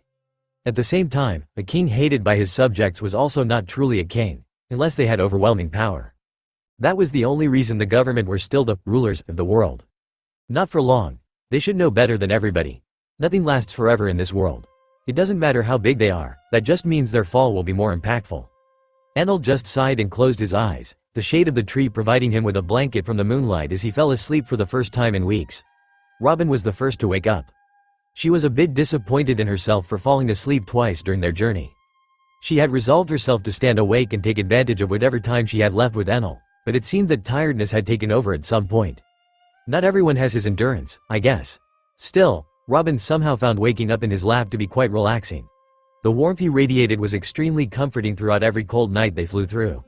Even now, as they rested in the shade of a tree, she found warmth by leaning on him. But at the same time, she also felt a bit of regret. That warmth was something she would end up missing for a long time. It can't really be helped. At least I get to enjoy this for a day or two. It's probably going to take a bit before everyone gathers on this island. Enel's always sailed the skies faster than any ship could. The only arguably better mode of transportation was Kuma's devil fruit. The man had volunteered to send Robin to Sabaody, but she rejected him. She was in no real rush and wanted to spend some time with Enel. Kuma was still someone she feared a bit as well, despite understanding that he had saved her and the Straw Hats at Sabaody. He had done it specifically to scare them at the end of the day. He instilled a feeling of helplessness and anguish into them that only someone of his level could, while at the same time making sure to not actually harm any of them. While Robin was thankful for that, that didn't mean she wasn't in the least affected by the way he did it. She didn't hate him or anything, she was just a bit uneasy around him. It worked out in the end, as traveling with Enel turned out to be a rather worthwhile bonding experience for her and the Sky King. Luffy should have grown stronger as well. I wonder how he compares to Enel now. Robin ended up sighing at that thought. Enel is an emperor at the end of the day. I doubt Luffy has grown strong enough to face someone like him in 2 short years. Maybe he's strong enough to fight Oven, even that would be great progress. Robin stopped for a second and started thinking about her own progress. I wonder if Zoro and Sanji are still stronger than me. I trained hard over the past few years to grow stronger. I also had great teachers. But they surely tried just as hard as I did. There were many questions popping up in Robin's mind. She was curious about the way her crewmates had developed. She knew that the new world was chaotic now, so they had to be prepared for anything. They needed to be much stronger to overcome what stood in front of them. Seems someone's awake. Robin's thought process was broken off by a bored voice. The archaeologist looked up, her gaze meeting that of the Emperor, who looked at her with a warm smile on his face. Yeah, I am not one to lie to you, so I'll admit that I am a bit anxious about the future. Robin decided to just open up to the Sky King. After all, if there was anyone that had earned her trust throughout the 2 years she had spent away from her crew, then that person was Enel. I can get that. There's a bit too much chaos in the new world for a group of newbies to sail it. But I think you will be fine. You're strong, your crewmates are bound to have gotten much stronger too. Enel just stretched for a few seconds, while Robin just nodded and slowly got up, almost reluctantly. You're right, I'm just anxious over nothing. The woman just shook her head and sighed. No, I'd say it's good for you to be cautious about your upcoming journey. Even when prepared, a lot of things can happen. But don't let it get to your head. You all managed to make it to this point already. I'm sure you'll manage in the future as well. Enel slowly got off his chair as he spoke, standing tall as he looked down at Robin with the same calm smile he had before. Yeah, I'm sure we'll manage. I wonder how the others are doing. Do you sense any of them on the island? Robin looked up at Enel with a small smile, changing the subject without much issue. She was obviously still a bit anxious, but there was no use dwelling on it. She appreciated Enel's attempt at calming her down, and it did work to some extent. I can sense a few of them. Enel's forehead seemed to wrinkle as he turned his head and gazed in a random direction. Is something bad happening? Brooke is currently playing music at a concert rallying the rebels? Nami is stealing from some government agents. Usopp and Frankie are just tinkering with some random stuff on the Thousand Sunny. And Chopper seems to be tending to some revolutionaries in an underground bunker. Robin just stared at Enel as he spouted off the location and situation of several Straw Hats without even blinking for a second. As always, your sensory powers are absurd. Robin just rubbed the bridge of her nose while looking off into the distance, the same direction Enel was looking. She hadn't managed to develop observation haki herself, but she knew how it worked and how it was supposed to work. There was no real instance of a person being able to observe everything on an entire island at once besides Enel. The Emperor just shrugged at Robin's statement. His eyes narrowed for a second. Seems that your little cat thief got caught in the act. Robin seemed to freeze for a second, her eyes also narrowing as she turned her head back to Enel. Is she safe? Can you go help her? The archaeologist immediately asked the Emperor in front of her for help, almost as if on instinct. She's in area number 32, somewhat near a large Ferris wheel that's currently somewhat on fire. She seems to be running around that area, they're giving chase. I can't really help her, Thaga. Revealing myself here might bring some unwanted attention to this island before your crew even becomes properly reunited. Enel shrugged as he grabbed Robin's hand and stepped on his ship heavily, causing it to bend and morph, as it compressed into a pair of boots. Robin's belongings, as well as the books and provisions they had all fell onto the large branch that the ship had been resting on. I'll go help her. Robin immediately clenched her fist and started running off towards Nami's reported location. Enel just sighed and looked at her departing back. She hadn't even bothered to take her backpack with her. With a lazy shake of the head, he turned his head to the sky and breathed out a small stream of steam. Things are about to get a bit stormy today. As Enel slowly lay down on the tree branch, the situation on the orange-haired cat burglar's side was not getting any better. Shit, I should have known better than to steal from these stupid agents. They must have been baiting out criminals and thieves by letting out decoy jewelry on random corners of the street. Nami had already heard that the government was looking for any valid reason to execute rebels these days, but she assumed that it wouldn't get to the point of setting traps for mere thieves. As she ran through the narrow pathways and alleyways of the area she was in, two masked agents in black suits trailed right behind her, clearly able to track her down effortlessly. Stop the futile struggle, cat bugler. You should have remained far away from this island after you pirates last visited it. They were letting her run off for so long in hopes that she would lead them to more Straw Hats. A bit of taunting also went a long way in situations like these, helping psyche out the pursued person. We've received information that you pirates would come back here. Seems it was worth the wait to rid the world of a group like yours. The other agent was a lot more straightforward about his intentions, further trying to strike fear and panic into the pirate thief they were currently toying with. But Nami wasn't going to be able to run away forever. She didn't know the streets quite well, and she inevitably ended up face to face with what she had feared most. The brick her expression seemed to fill with panic for a few seconds before she took a deep sigh and turned around. She wore a pair of tight blue jeans and a bikini top. Her long orange hair seemed to also work to bring out more of her womanly features. She clutched at her filled purse and grabbed parts of her klima tacked silently as she smiled innocently towards the two agents. Come on, boys. There's really no reason to do this. How about we come to some kind of understanding? Her innocent face gave off an extremely seductive undertone, as she tried to further distract the agents. Unfortunately for her, it didn't work quite well. HMPH. The agent closest to her took out two special cookery knives. They were smaller and more curved than usual, looking more like boomerangs. The agent in question immediately started spinning them in his hands. His fingers moved at rapid speeds as the knives turned into a blur. They spun at high speeds, starting to look more like discs. Without making any sound besides the cutting of wind, the agent flung both knives towards Nami, who shrieked and immediately assembled her weather-manipulative weapon. The knives flew at high speeds, faster than bullets. Nami only managed to dodge them by rolling to the side and sliding with her shoulder into a wall. As she was doing so, she started spinning part of her weapon behind her back, her face and forehead filling with sweat as the knives both became embedded into the wall she had run into, all the way to the hilt. Don't make this any more difficult than it has to be. All of you Straw Hats will be dealt with regardless. The other agent seemed to shake his head in disappointment at the cat burglar's futile resistance. The knife-throwing agent seemed to just chuckle a bit as he took out 2 more knives looking exactly the same. We should probably stop playing around here. I'd like to get back to base with good news as soon as possible. The other agent raised his hand, stopping his companion from playing around any longer, before stepping forward himself. He raised his leg up, his heel pointing to the sky, and emotionlessly worded out, "Here's hoping your kind stops popping out in this world." The agent was about to let his leg fall down, sending a rankiaku towards the cat burglar, only to realize that he couldn't quite move his leg. His eyes widened as he now clearly felt 3 womanly arms sticking out of his back and holding onto his leg. Shit, the hell? The knife thrower beside him seemed to be in a similar pickle, arms growing out of his back and holding all of his limbs in place.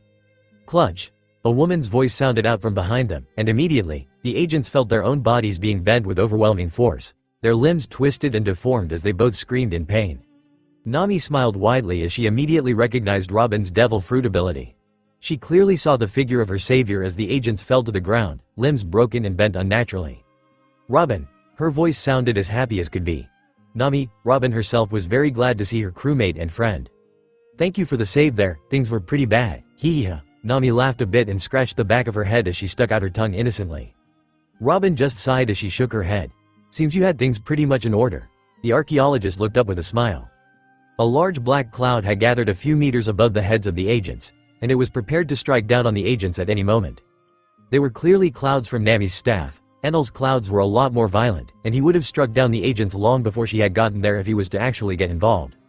Seems like Nami has grown stronger too, although I don't think she would have been able to take them down with just that. Hee, we'll never know. I guess, better not to know in fact. Let's get the hell out of here. Nami smiled and ran towards Robin, grabbing her by the wrist as the 2 of them started running away from the scene of the crime. Atop one of the buildings nearby, a large figure seemed to have spotted them. Target spotted. Cat burglar Nami, Devil's Child Ni. A robotic voice came out of its humanoid throat as it started moving towards the fleeing pirates. It didn't even manage to finish its sentence and only took 1 step forwards before a lightning bolt fell on its head with a large thud. Boom! A freak storm immediately started as thunder shook the skies. The body of the pacifist had crashed through the building underneath it and into the ground, before exploding and being done for good. The skies above the Saboti archipelago had become a lot darker in the span of a few minutes. Nami didn't have to drag along Robin for too long, as the archaeologist started running alongside her without much complaint. The 2 of them both seemed to get a wired premonition at that moment, and they turned their gazes toward the sky. Minutes before, Nami remembered seeing a sunny day, made a bit dirty by the fires and smoke the rebellion was causing. But now a storm befitting of the Grand Line's chaotic seas was brewing. Then, they both heard a large explosion from where they came from, followed by a loud fit of thunder which forced them both to cover their ears. What the hell is this weather?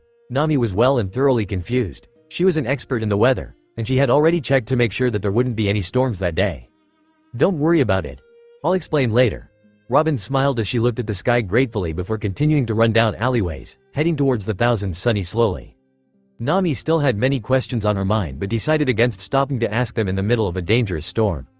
Other people on the island were able to take refuge in time before the rain started falling.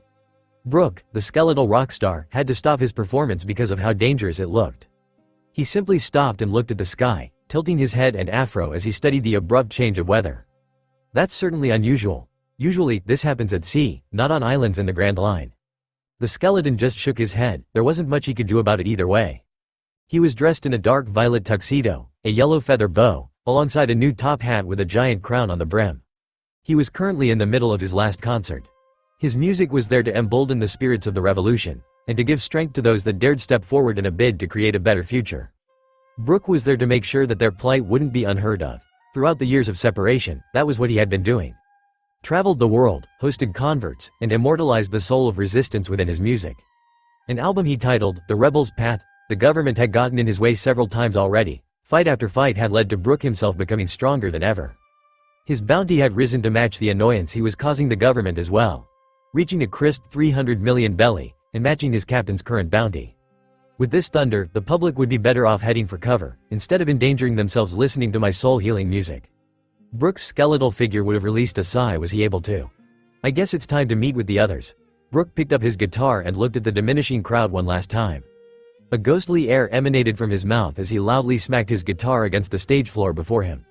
Yo ho ho! The skeleton gave the crowd one last peal of energizing laughter as they roared in appreciation. This is the end of my performance, people of Sabaody, see you all on the world stage, yo ho ho, Brook shouted to the crowd, before bowing deeply and jumping away. The crowd cheered on again as the skeletal Straw Hat Pirate fled the scene with a peal of cheerful laughter. But that cheerful laughter was quickly overshadowed by a deep robotic voice. Target acquired. Skull King Brook, engaging immediately. The skeleton turned his head towards the robotic voice in the distance and looked at it with a tinge of confusion in his mind. Watch out, Skull King. It's a pacifista. His fans from below were already warning him of the impending danger. By now, all of the people in Sabaody were more than used to pacifistas and their overwhelming power. They watched in desperation as the robotic warlord lookalike opened its mouth widely. A barrel could be seen inside of it, from which a bright yellow light shined out. The crowd that remained below was transfixed on the pacifista and Brook, until suddenly, their skeletal idol vanished from sight. 3-pace hum soul notch slash. All it took was a blink of an eye, and the Skull King was already behind the fake warlord, already sheathing his curved cane sword with a cold whisper. The pacifistas didn't even get to turn around properly before its head fell off, its entire body tumbling to the streets below as the crowd went wild. As expected of our Soul King, hail the Soul King, show him what we stand for. The fires were stoked once again with Brook's last performance, a slash to immediately decapitate a threatening oppressor of the people in Sabaody. Yo ho ho ho, before continuing to flee as the crowd behind him cheered once again at the spectacle they had just witnessed. Enal was also a bit surprised. He had his eyes on the situation from the moment it started at the end of the day. Holy, seems Straw Hat's group may have gotten a lot stronger than in the original. That's for the better, but I wasn't expecting Brook to become a vital combatant.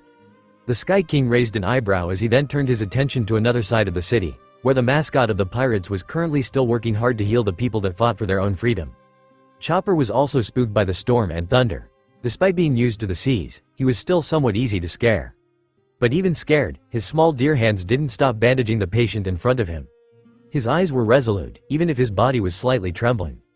I don't think Chopper got that much stronger, but it's a bit hard to tell. The true way I can measure him is by seeing the monster point transformation. Enal had developed a bit of an interest in the Straw Hat's doctor for a few reasons. It was mostly one reason actually, his rumble balls. A drug capable of forcing a forced temporary awakening in zone users. It's certainly absurd. Even if the user loses reason, it is still powerful, and it might be the key to helping Luffy awaken his devil fruit without killing him myself.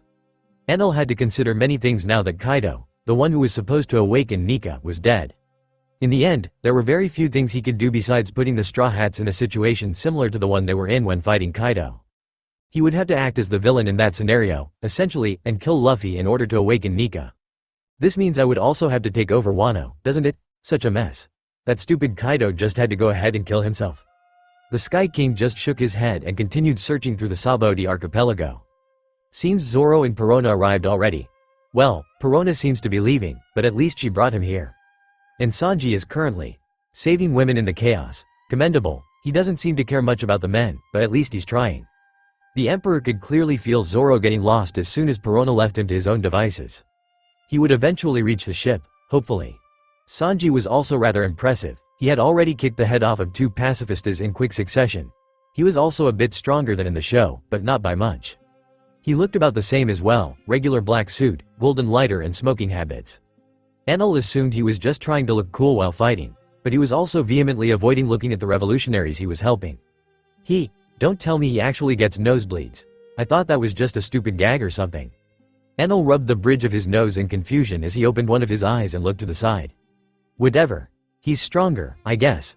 Sanji was actively fighting against agents on the streets, but since they were at most at the level of rear admirals, they weren't standing much of a chance against him. So, all that's left is Luffy, and for all of them to come together and set sail, huh? Enel sighed as he turned his attention towards their ship, the Thousand Sunny. Frankie seemed to look much the same as he did after the Teehee's body morphed fully into a much larger cyborg. He had clearly gotten plenty of upgrades to his arsenal, though he was just minding his own business and checking the state of the ship. Usopp was with him, a bit scared by the storm and thunder, but still assisting with anything he could, as a good crewmate would. Eventually, Nami and Robin both made it to the ship. Robin wasn't even winded, but Nami was panting and crouching down. What the hell? Huh? How much stamina do you have now? The cat burglar looked up at Robin, who just smiled a bit and shook her head. I trained hard the past 2 years, but I still have a long way to go. Robin gave her a quick answer, not quite going into specifics yet. But she did plan to tell Luffy and the others about her time on the Sky Archipelago, as well as the army that Enel had amassed. She just didn't wish to have to explain things too many times. She already realized there would be too many questions to answer hitting her all at once, especially from Luffy. After all, his entire family was essentially working with Enel already. Hell, his grandfather, the man that had insisted on him becoming a marine, had defected and become the Sky King's left wing. Vowed to fight alongside pirates and other legends in order to take down the government, he had previously served as a marine hero for decades. The situation was certainly more complicated than that, but Robin was well aware that it would still floor Luffy. Oh, seems Nami and Robin are back. Frankie was the first to notice the only two women members of the Straw Hats. Usopp's excitement seemed to also rise when noticing them. He was clearly glad to be reunited with his friends, to learn that they were safe and sound. Hee, we managed to get back in one piece, somehow. Nami smiled as she made a bad pun and rolled with it. Robin gave her a somewhat frustrated sideways glance as she muttered something along the lines of, "I will pay you to never say that again." To which Nami gladly nodded. Usopp just smiled, ignoring the joke and just greeting the two of them enthusiastically. "Nami, Robin. The ship is in great condition, you should see it, it's been so long, but nothing's even missing." The long-nosed sniper god rubbed his hands together as he looked around with a stupid smile plastered on his face. "Ho, our money's still here too?" Nami jumped up and down in excitement almost immediately, while Robin just rubbed her chin and remembered a few of her favorite books. "I wonder if Enel is still around. I wouldn't mind reading a few more books before departure." And just as she had that thought, a tall figure appeared right by her side. "Seems everyone's almost ready." Robin and the others all jumped in fear for a second. An extremely tall and muscular blonde man with excessively long earlobes appeared right at Robin's side, almost as if summoned by her thoughts. "Enel?" The archaeologist's voice trembled as a smile rose to her face. "I guess it'll be easier to explain things with him here." The Emperor? Usopp immediately recoiled in fear and fell on his butt, before Nami slapped him across the head and berated him. "Calm down, you idiot. Did you forget he saved Ace or something?" The cat burglar then turned back towards the Sky King with a wide smile, thanking him for saving their captain's ass. It wasn't that big a deal. Enel just waved his earlobe dismissively at them. "More importantly, everyone's currently on Sabaody, which means your reunion is just about started. I'll be resting on the ship since I had the talk with your captain." Enel handed Robin her belongings and patted her shoulder before walking further on the deck of the ship, laying down a metallic biak chair from his staff, and laying down in a relaxed manner.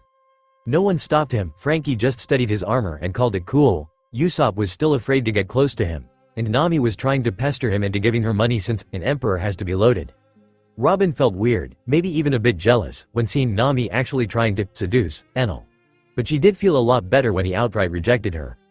"I'm old enough to be your grandpa gal, go bother someone else." That was all that the Sky King told her before closing his eyes again and falling asleep instantly. The cat burglar left him alone in the end. Jokes were nice and all, but they weren't worth actually annoying an emperor over. Robin, however, wasn't told not to bother him, so she quickly smiled and walked to his side. In a move that shocked both Enel and the rest of her crewmates, she sat directly in Enel's lap and started reading one of her old books. The emperor just half opened his eye before shrugging and going back to sleep. "Ho ho. So that's how it is." Nami smiled at the side, covering her mouth with a palm in a mischievous manner. "Damn, Robin really wastes no time, huh?" Needless to say, Nami was impressed. She wasn't one for actually using her body to gain things. She liked tricking people more, but she could still respect Robin's dedication to getting the bag. One needed to put at least that much effort in if they wanted to get an emperor's treasures at the end of the day. Jokes aside, she was rather happy to see Robin had managed to get herself a boyfriend during the 2 years of separation from the crew. She was only really disappointed that she didn't get to see it happen live. But at least she got to witness some cute moments between them. Like Enel pretending to sleep and still listening to her reading, and Robin resting her head on his chest as she essentially used him as an inflatable mattress. "Oh, they're cute together, aren't they?" Frankie smiled as he spoke out beside her. Nami just turned her head towards him and shushed him. His voice was always loud, and she didn't want to ruin the moment for the cute couple in front of her. Frankie just raised his hands up in defeat and turned around, going back to check the ship's engine and emergency measures. The ship was already coded, all they needed now was for everyone to get there. And the next crewmate to make it to the ship was, as expected, Brook. He skipped onto the ship happily, greeting his comrades with a cheerful disposition as he looked over the ship for a few seconds. "Brook, you look fabulous." Nami seemed to appreciate his new style.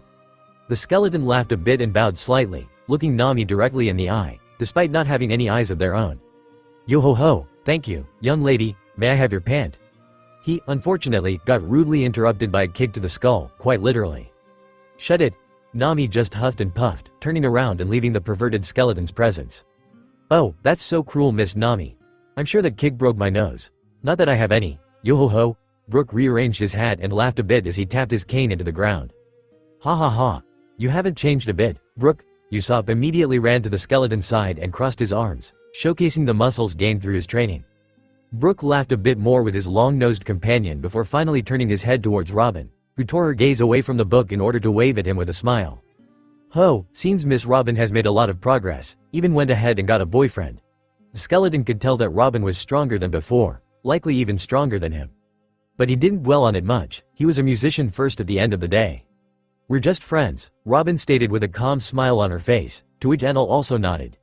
This seemed to surprise Nami quite a bit, as she had already pegged them as too close to not be a couple. Brook didn't seem to call them out on their closeness, instead he just laughed and joked a bit. Yo ho ho, being able to use an emperor as a lawn chair is quite impressive in my books regardless. Impressive indeed. Let it be known that there hasn't really been anyone else able to use me in such a way. The emperor opened up one eye and looked towards the skeleton with a toothy smile. Robin's tanned skin seemed to blush for a split second before she recovered and smiled mischievously. Oh really? So I guess you could say I am your first? Robin covered her mouth as she openly teased the emperor. Huh? Cheeky now are we? Enel just smiled at her, not quite expecting her to tease him in front of her crew. I guess she doesn't care if we appear to be close. Well, as Brook pointed out, she's using me as a chair. So the cat's out of the bag already. Yo ho ho ho, what an interesting dynamic. Didn't think I would see this type of scene when coming here. Not that I have any eyes to see it. Brook took off his hat and joked around a bit more. You don't need eyes to see how cute they look together, isn't that right, Frankie? Nami to the side seemed the most excited about the prospect, seemingly wanting to act as a wing woman for Robin. Frankie, who was only half listening to their conversation while checking a few things on a screen, only nodded with a blank expression. Yeah, super cute. Hey now, be more excited. Nami didn't seem pleased by his lack of involvement. The cyborg just shrugged his large shoulders and ignored the navigator. Yo ho ho ho. I guess now I can no longer ask Miss Robin for her panties. Such a shame. Brook looked towards the ground in contemplation while pretending to wipe a tear from his eye. Well, you shouldn't ask anyone that ever. Nami grumbled under her breath as she turned her head to the side, only to notice two more figures approaching the ship. Nami Swan, Robin-chan. I'm coming. Shut the fuck up, shitty cook, you're grating to the ears. It was none other than Sanji and Zoro, who were dashing towards the ship while arguing like children, just as Nami remembered them. Well, they both looked a bit older and more developed. Zoro also seemed to have gained a few more scars somehow, but they were mostly the same in temperament. Shut it, Moss Head. If it wasn't for me you'd still be lost in the mangrove fields. Ha, who's lost exactly? I got to Saboti before you. That doesn't matter at all. Nami listened to them argue, and only one question was on her mind. The same question that was on the mind of all their crew members currently. How the hell did Zoro even reach Saboti? Zoro was helped by another pirate, in case anyone's confused. Perfectly reading the room, Enel spoke out randomly before whistling a bit. Yeah, that makes more sense now, Usopp said as he rubbed his chin. It was at that moment that the two heavy hitters of the Straw Hat Pirates jumped onto the deck. Whatever argument they had seemed to be over now, as they all greeted their comrades with smiles on their faces. Well, they tried to. Sanji's face seemed to fall flat immediately when seeing Robin and Enel. The Emperor just whistled for a bit, turning his head to the side, while the cook of the crew looked as if a gloomy cloud had appeared above his head. Our Robin-chan. He clutched at his heart dramatically. He had gotten so emotional in fact that there was no blood even coming out of his nose. Why you? Sanji's gaze was then fixated on the Emperor who was still sitting there, casually. What did you do to my Sanji was interrupted by Nami's fist, the one enforcer of law and order within the crew. The orange-haired girl smacked him directly in the mouth before he could even finish his sentence. Sanji was about to continue speaking before he finally got a good look at Nami and it all came back to him. Maybe it was also not helped by the navigator's fist. But blood gushed out of his nostrils. Enel just sighed and closed his eyes at the scene. I really hoped that was a gag. Sorry about our cook, he's got a habit of embarrassing himself. Zoro stepped up in front of Enel's gaze. The Emperor nodded, chuckling a bit and making it clear that he had no issue with a joke or two. After that, the swordsman got a good look at Enel, a really good look. Their gazes met and the green-haired pirate was quickly overwhelmed by a strange sense of pressure. I need to at least test him, to see how far I can go against the world's best. Zoro clenched his fist as his hand reached for his blade. Nothing personal. The swordsman's gaze turned serious as he gripped his white-hilted blade tightly. Nami was still preoccupied with Sanji, so she didn't get to stop him in time either. With a swift movement, his blade was already unsheathed and swinging down at the relaxing Emperor. Enel just chuckled, one of his earlobes shot up like lightning, turning black and blocking the blade with ease. A small shockwave passed across the deck. Robin, who was still in Enel's lap, had noticed his strike but didn't flinch one bit. It wasn't that she didn't trust Zoro's strength. She just knew already, unlike Zordas to know it. She understood how great the rift between an emperor and a regular pirate was. Enel's reaction was a bit different, as his earlobe trembled a bit under the strain of Zoro's katana. He's certainly strong, not like he was going all out here, but he's got a long way. I think he's a bit weaker than Oven right now. The emperor was able to accurately judge Zoro's strength. He wasn't by any means weak, but he wasn't as strong as Enel had expected either. Zoro himself seemed insulted. Being blocked by a finger was bad, but being blocked by an earlobe was straight up humiliating. The fact that Robin also didn't seem to be worried in any way also spoke volumes to him, of the trust she had in the emperor's strength. For a second, he contemplated actually using Haki to try and see how he fared against the emperor properly, but he didn't get to. "The hell are you doing, you stupid moss head?" Nami immediately perked up. Her fists of justice quickly rained down upon the flabbergasted swordsman. Enel sighed as he watched the scene with a wry smile. Robin didn't even seem to be bothered by it. Instead, she continued reading while leaning on Enel, savoring whatever moments of basking in his warmth she had left. Let's hope Luffy's improved more. The emperor's gaze then turned to Sabaody, a field in the distance. On it appeared the figure of a young man. He had a large backpack, filled with food. He was wearing an unbuttoned red shirt, short blue jeans and sandals. He was also wearing a white cloak, seemingly trying to be low-key as he also covered the straw hat he wore on his head. The young man had a large smile on his face as he noticed his own ship in the distance, as well as the lively atmosphere that was on it. She. We're finally back," Luffy muttered as he then dashed towards the ship with renewed energy. "Everyone, I'm back." His energized shout made all of the straw hats turn towards him. "Luffy!" The entire crew seemed to shout in unison. Robin also looked away from her book and looked towards her captain with a smile as she mouthed his name. "Zoro, Sanji, everyone's already here?" Luffy stepped on the ship and immediately started looking around with an excited gaze. Usopp jumped on him almost immediately, the two starting to gush over Frankie's new, cool, appearance. Super cool, by his own admission. "Well, Chopper's missing." Nami seemed to suddenly remember their group doctor. "Maybe he hasn't made it yet?" Sanji asked, his arms crossed and nose still somewhat bloody. "Oh, Chopper?" Luffy also seemed to finally remember something, before he turned around, dropped his large backpack to the ground and started riling through it, throwing a lot of uneaten and half-eaten food behind him in a frantic manner. Before he finally pulled out a dizzy-looking humanoid reindeer. Chopper. Everyone was essentially flabbergasted. Enel had already felt Chopper inside but decided not to question it.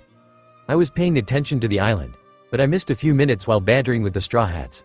I can't tell how Chopper ended up in Luffy's bag in a matter of 2 to 3 minutes. I'm not even going to question it."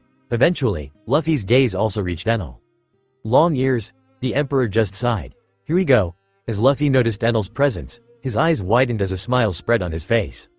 Robin also sighed, closed her book and slowly got up from the Emperor's lap, instead walking around and standing by his side with her arms crossed. Almost as if on cue, Luffy immediately jumped towards Enel. "Long ears. It's been so long, I bet you got even stronger, right?" The young pirate laughed and danced around the Sky King's chair. Enel just sighed. He really feels a lot like a child. Hasn't changed one bit. At least he knows how to take things seriously when needed. "I did train quite a bit in this brief 2-year period. I am glad to see you're holding up well." Enel just nodded to the childish future emperor and also slowly sat up from his chair. Standing at his full height, the emperor towered over everyone in the crew besides Brook. "Of course I am. Thanks for saving me and Ace back then. That was so awesome." Enel's gaze turned blank as he half listened to Luffy's honest gratitude. The young pirate went on to describe the events of Marineford as a child would. Things like, "And you went, Thor, and that red guy went, swoosh, and..." It was strangely endearing to hear his view of the events that day. The outcome of the war was a very positive one, so Luffy was thankfully not left traumatized by Ace's death. In truth, it originally hadn't even done all that much to help build Luffy's character in Enel's opinion. The only difference now, when Ace survived, was that Luffy no longer had a cool scar. He was otherwise the very same person. Well, I guess he doesn't have to also carry Ace's will now. But they trained together, so I doubt he changed his fighting style too much compared to the original. Although, Ace's death also technically meant the end of Roger's bloodline, which was arguably more critical narratively than Luffy's character developing and becoming more mature, which essentially never happened anyway. Enel's mind wandered off, checking out in a sense as Luffy continued his speech. His crew around him had also listened to the entire exchange. Some were surprised to hear how things had gone at Marineford. Most of them had just seen, heard of the outcome of things, missing a bit of the context that Luffy provided in his childish interpretation of events. The only ones with a good idea of what had happened were Brook, Zoro, Sanji and Robin. They were the ones with the most access to outside information during that time. Frankie was stuck on a more desolate island and too busy learning more from Vegapunk's old notes. Nami was also busy studying in Weatheria. She only managed to catch a newspaper which informed her of things and also contained her captain's message to the crew. Chopper was also busy honing his skills as a doctor, after which he was somewhat stuck helping the revolutionaries on whatever island he was on, not having much time to look into Marineford too closely. And Usopp was stuck on a wild inhabited island. He was lucky enough to get the message and arrive back at Sabaody in time. Although Heracles, his teacher and savior, did keep him somewhat up to date on recent news, the strange warrior seemed to have his sources. They didn't really know what to think about their captain actually trying to go ahead and fight admirals by himself, but it was still within their expectations. Luffy was always the hot-headed type, stubborn, and he wasn't ever going to let Ace die if he could do anything about it. Thankfully they were both safe. At least Enel managed to save him. Nami sighed and shook her head. The situation could have been much worse for both Luffy and Ace from her captain's story. The only reason they were alive was that the Sky King decided to turn on the Marines and help the Whitebeard pirates at that time. Though casualties were rather low on both sides thanks to his efforts. Enel blinked a few times as he started regretting showing up on Luffy's ship, forgetting how chatty the young pirate actually was. No, I need to make sure he's on our side. Nika is important to have. If 3 gods failed, then just me with the army I've gathered might still not be enough. I need to have at least Nika. The Sky King sighed as he cracked his neck and looked back at the rubber human, his eyes completely serious. Luffy also eventually finished gushing about the events of the war. His mouth opened to finally ask the important questions on his mind. Anyway, what are you doing here? Did you finally decide to join my crew? His eyes shined as his words interrupted the Emperor's musings with a direct question. No, I'm just here to see Robin off and speak to you as well. We have some rather important matters to talk about. Enel shook his head, clarifying his intentions rather bluntly, his tone not wavering at all. His swift rejection seemed to not affect Luffy all that much either. The young pirate seemed to be in too good of a mood for that. It was also possible that he had expected Enel to reject him. Seeing Robin off and talking to me? How come? I mean, still glad I get to see you regardless, just want to know. Luffy picked his nose with a confused expression. Well, I think I can explain the first part, Enel. Robin interrupted the Emperor with a light cough as she took a step forward. The Emperor to the side just shrugged and let the archaeologist speak freely. First off, a rather important part. Enel has been building an army with the sole purpose of taking down the world government. His plan is to share the world's history with the world itself. To do that he needs them gone. Luffy nodded when hearing that, bobbing his head up and down. The rest of the crew was a bit less comfortable with accepting that information. It was difficult for them to believe that a single man could muster up the forces to stand against the world government, even if that man was an emperor. But still, they knew Robin wasn't going to be bullshitting them. Hence why it was better for her to be the one speaking. He already has gathered plenty of people, all allied with him, including the entirety of the Revolutionary Army, Whitebeard, the entire former Marine Force, or at least a good chunk of it, and Shanks. Robin got straight to the point. The hardest to believe part was the people that made up Enel's army. It was entirely possible that the Straw Hats would find it difficult to believe her. What? The revolutionaries, the Marines, Shanks as well, and Old Man Whitebeard? Luffy's face immediately twisted almost unrecognizably as he heard the most absurd combination of allies. The others were also just forced to stare at Enel with wide eyes. He literally unified just about every faction under the sky? They all had the same thought. It was simply difficult to believe, even if Robin was vouching for him. I get that it may be difficult to take at face value, but she isn't lying. We managed to run into the Golden Lion Shiki as well, and our Sky Islands turned into a Sky Archipelago. Enel also piped in after seeing their reactions. He casually mentioned a legend from Roger's era, further surprising the few people that still remembered who Shiki even was. Luffy only heard about him because he had heard his name mentioned and impelled down, as the only pirate to have ever escaped. So this is actually… Wait a minute. Luffy's eyes widened just as he stopped to ponder the size of Enel's army and its strength. Is Grandpa Garp also part of your crew? Luffy's expression couldn't have looked more shocked as that thought crossed his mind. Enel just pursed his lips and tried to think of a way to break it to Luffy that Garp, the marine hero, was now technically a pirate under him. Robin seemed to have found a way faster. Yes, Garp is Enel's left hand, or Wayne, I guess. Turns out, just being blunt was more than enough to break the news out. But that didn't mean it helped cushion the blow of that realization to Luffy. The future emperor believed in Enel and Robin, especially Robin. He believed all of his crossing. There was no doubt in his mind that she was telling the truth. But the truth was still enough to give him a psychological impact that only he, and those that knew his past, could understand. The young pirate's eyes seemed to glaze over as his mind filled with the countless beatings he had received from Garp when claiming he was going to be a pirate king. All of the fists of love he had received. All of the times Garp tied him to a tree and left him to repent for a few hours. All the times Garp shouted in his ears about becoming a marine. Just so he could become a pirate. Luffy was a bit angry, he couldn't really help it. But he still loved his grandfather regardless, he just found it unfair. Not that he'd ever have the guts to say that to Garp's face. The marine hero. A pirate? Zoro, Nami and the others seemed to need even more time to take things in. Robin just sighed, knowing that it was going to take a while for all of them to process that information. Pirate is a strong word. We're essentially all revolutionaries now, however, the government will call us whatever they want. Enel at least helped them by clarifying that they weren't actually pirates. Still, the damage was already done to Luffy's mind, even if Enel now tried to cushion the blow. The fact that Garp could even, technically, be called a pirate was enough to floor the rubber pirate. Enel could only sigh when looking at the steam that was leaving Luffy's ears. Robin answered a few more questions from the rest of her crewmates as she waited for her captain to recover. They were relatively simple questions, asking a bit more about the people under Enel's employ, as well as how Robin tied into the situation. Well, I was rescued from a predicament by the revolutionaries, and Enel got into contact with them at around the same time. That's how we met, and after that, he trained me a bit. It wasn't long after that our training that the Baltigo incident happened, and we all ended up back on the Sky Islands, where I also got trained by Garp alongside Enel. Ho ho, you were trained by the marine hero? I bet you got really strong. Frankie smiled a bit as he remembered the stories he had heard of the legendary marine. Well, his training methods were not quite personal. Enel was also helpful. Robin just shook her head and smiled. You sure got lucky. Nami pouted a bit as she felt a bit jealous of Robin's opportunity. Training not only with Luffy's grandfather but also an emperor of the seas. It was not something that many people could claim to have done. So Grandpa Garp trained my friend, huh?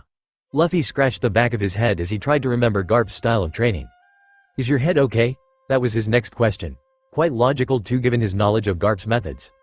Well, yes. We did spar a few times as well, but it wasn't like he was going all out against me. Robin's smile strained for a bit as she remembered all of the fights she had during the 2-year separation. What? That's not fair. Luffy grumbled a bit as he remembered Garp being a hard ass constantly during the training he had received in his youth. Well, regardless of that, I came here with a mission, so I'd like to ask you a proper question now that you're brought to speed on our state of affairs. Enel clapped his hands together with a metallic clang as he captured Luffy's attention. The young pirate nodded, giving the Emperor the only response he needed to continue. When the time comes, I want you and your crew to join our fight. Well, I will call upon you when the time is right. Would you be willing to assist us? Luffy scratched his chin for a few seconds as he took in Enel's words. He was certainly indebted to Enel, and Luffy was far from the type of person to leave such debts unpaid. But was he going to put the rest of his crew in danger for his debt? Alright then. The Straw Hat Captain just nodded without putting much thought into it. In the first place, he wasn't the type to put much thought into anything, and over everything else, he also trusted his crewmates. He trusted in their resolve and their progress over the years of separation. He couldn't possibly know what the future had in store for them, but at the end of the day, everything's gonna be fine anyway. Of course, not everyone in the crew seemed to share his relaxed demeanor. Usopp and Nami both feared the notion of going to war against the ruling powers of the world. Even if they had an equally powerful force as their allies, it was still a risky endeavor. But Brook did manage to give them a few words of wisdom. The old skeleton noticed the unease and fear in some of his comrades and just decided to speak up. Regardless of our captain's choice, a conflict of that size would have affected all of us regardless. We are pirates at the end of the day. Our main enemy was the world government to begin with. It is comforting to know that there are many standing by our side. Brook's perspective on things seemed to greatly diminish the anxiety of his comrades. Luffy just laughed a bit at their reactions. Sanji and Zoro both had serious looks on their faces. They knew that tough times were coming up, so they both knew they had to grow stronger, to be prepared for them. Zoro was a bit embarrassed at having attacked Enel now, but at the very least his captain wasn't there to see it. Although, one thing was for sure, Sanji was never going to stop mocking him for being blocked by an earlobe of all things. Nami and Usopp were both still overwhelmed by the situation, but they managed to find their resolve in the end. Nami, as the navigator, was going to stick by her crew regardless. And she still had that map of the world to work on, to keep her mind off of things for now. Usopp knew that he needed guts if he wanted to be a true warrior of the sea as well. He couldn't falter in front of any danger, no matter how large. Frankie was not concerned either. He was well aware of what Brook had said, and the momentary panic caused by the surplus of information didn't make him forget. He was one of the last people that knew the blueprints to Pluton. The world government was already his main enemy. If anything, he now had a reason to build the godforsaken thing. He didn't want it to fall into the wrong hands, but he knew that it was going to be needed. And maybe, just maybe, their crew were going to become strong enough to protect it from any greedy hands. I guess I should also do that upgrade now. The cyborg sighed as he understood just how much work he had in front of him now. And Chopper. He still felt a bit afraid, but he knew that he was going to be safe as long as he stood by his friends. He had vowed to become a monster for Luffy at the end of the day. The only way forward for him was to gain complete mastery over his monster point. That was what he had focused on for 2 years besides honing his medical knowledge and skills. He now did have some mastery over it when using the rumble balls. He no longer lost his mind while in it, which was the main thing he was striving for. No, I need to master that form without the rumble balls. If I want to be of help in the future, I can't rely on them alone. The little reindeer clenched his fist, hooves, while contemplating that further, trying to think of ways he could use his devil fruit differently to unlock the monster point, somehow. Robin could only sigh when looking at her crewmates. She had somewhat expected such a thing to happen. Thankfully, she wasn't alone in explaining the situation. Enal's presence probably helped Luffy get over the shock of a lot of things much faster. At the end of the day, Luffy respected Enal quite a lot. Not only had he saved him and Ace, he had also saved Whitebeard, someone that Luffy considered a great old man. Thank you for your cooperation. I'll be contacting you through this. Enal handed Luffy a transponder snail while nodding. It's on a private line that can't be listened into or shut down remotely. It's the only reason the revolutionaries have been able to stay in touch with the rest of the world lately. Luffy just nodded, not thinking too deeply about what Enal had said, only stuffing the small snail in one of his pockets before smiling a bit. This is about the gist of it. The sole reason why I wanted to speak to you personally. Robin can tell you any other details in the future. She was there for the development of most of it. Everyone looked at Robin with curious gazes when hearing the Emperor mention her. They were becoming more and more curious about the way she had spent her time, especially since she seemed incredibly close to what was essentially the leader of the strongest army in the world. Thanks, Enal. Luffy just gave the Emperor a wide smile as he addressed him a bit more respectfully now. The Sky King blinked a few times as he realized that Luffy had used his actual name. He decided not to dwell on it though. He had one other important thing with the Straw Hats. No problem. One last thing, Chopper. The Emperor's head turned to the human reindeer hybrid, smiling as he did so. The reindeer seemed to jump back for a second, startled at the way he was suddenly brought into the conversation. Everyone seemed to be just as confused, but Enal didn't leave them stir in confusion for too long. Thank you for your efforts in helping the revolutionaries in these times. The Emperor slightly bowed his head to the good doctor, instantly turning the reindeer shy. Despite all of his development, Chopper was not any better at taking compliments. I only need a few things from you, _. The Emperor sighed as sat on a dark cloud above the Sabaody archipelago. His senses scanned the depths of the sea, sensing the ship of the Straw Hats going farther and farther into the depths of the sea. His reunion with Luffy was rather short-lived, interrupted by a few agents. The Emperor still didn't want to show himself. Thankfully there was no need for it. Zoro had dispatched them all with ease, cutting through them like they were nothing at all. Sanji also destroyed 2 more pacifistas to defend the ship, and Frankie himself destroyed one with a laser of his own. Brook and Robin were both on standby, but it seemed that there wasn't any need for the 2 of them to even get involved. Only the skeleton got a bit of action in the form of cutting through a laser in order to defend the ship, but that was about it. Chopper went and gathered the items that Enal requested diligently, so he missed the entire thing. After that, the Sky King didn't stick around for long, only giving all of them a short goodbye before they set sail. He did give Robin one last look and a warm smile, before vanishing, something that Nami and a few others certainly noticed. Sanji could only see then jealousy, while Nami smiled deviously and skipped over to Robin to ask her for more details. The answer she got wasn't all that spicy though. We're just friends. We're both too busy for anything more, I'm afraid. But she did pick up on the underlying message. So if you weren't busy you'd be going at it, huh? She didn't get any further response, as Robin chose to ignore that, but Sanji ended up digging his teeth into a towel out of frustration. That at least gave Zoro an opportunity to mock him openly. Enel obviously still observed all of their interactions as they left. He did that while making sure that there were no more agents and pacifistas left on Sabaody. It was the Emperor's way of giving the common folk on Sabaody a few hours of peace before he departed. Lig rain onto their heads, also striking the empty streets from time to time. The Straw Hat are already departing. The government can suspect my presence here all they want, but I have more important things to worry about now. They won't nuke Sabaody just from a suspicion that I was potentially here anyway. The Emperor sighed as he took out a map, looking over it a few times as he charted a course. First stop, Vegapunk's laboratory. I need to see if he knows anything about Zebek's clones. The Emperor then sighed and slowly stood up from his blackened cloud mattress. This is going to be a long journey.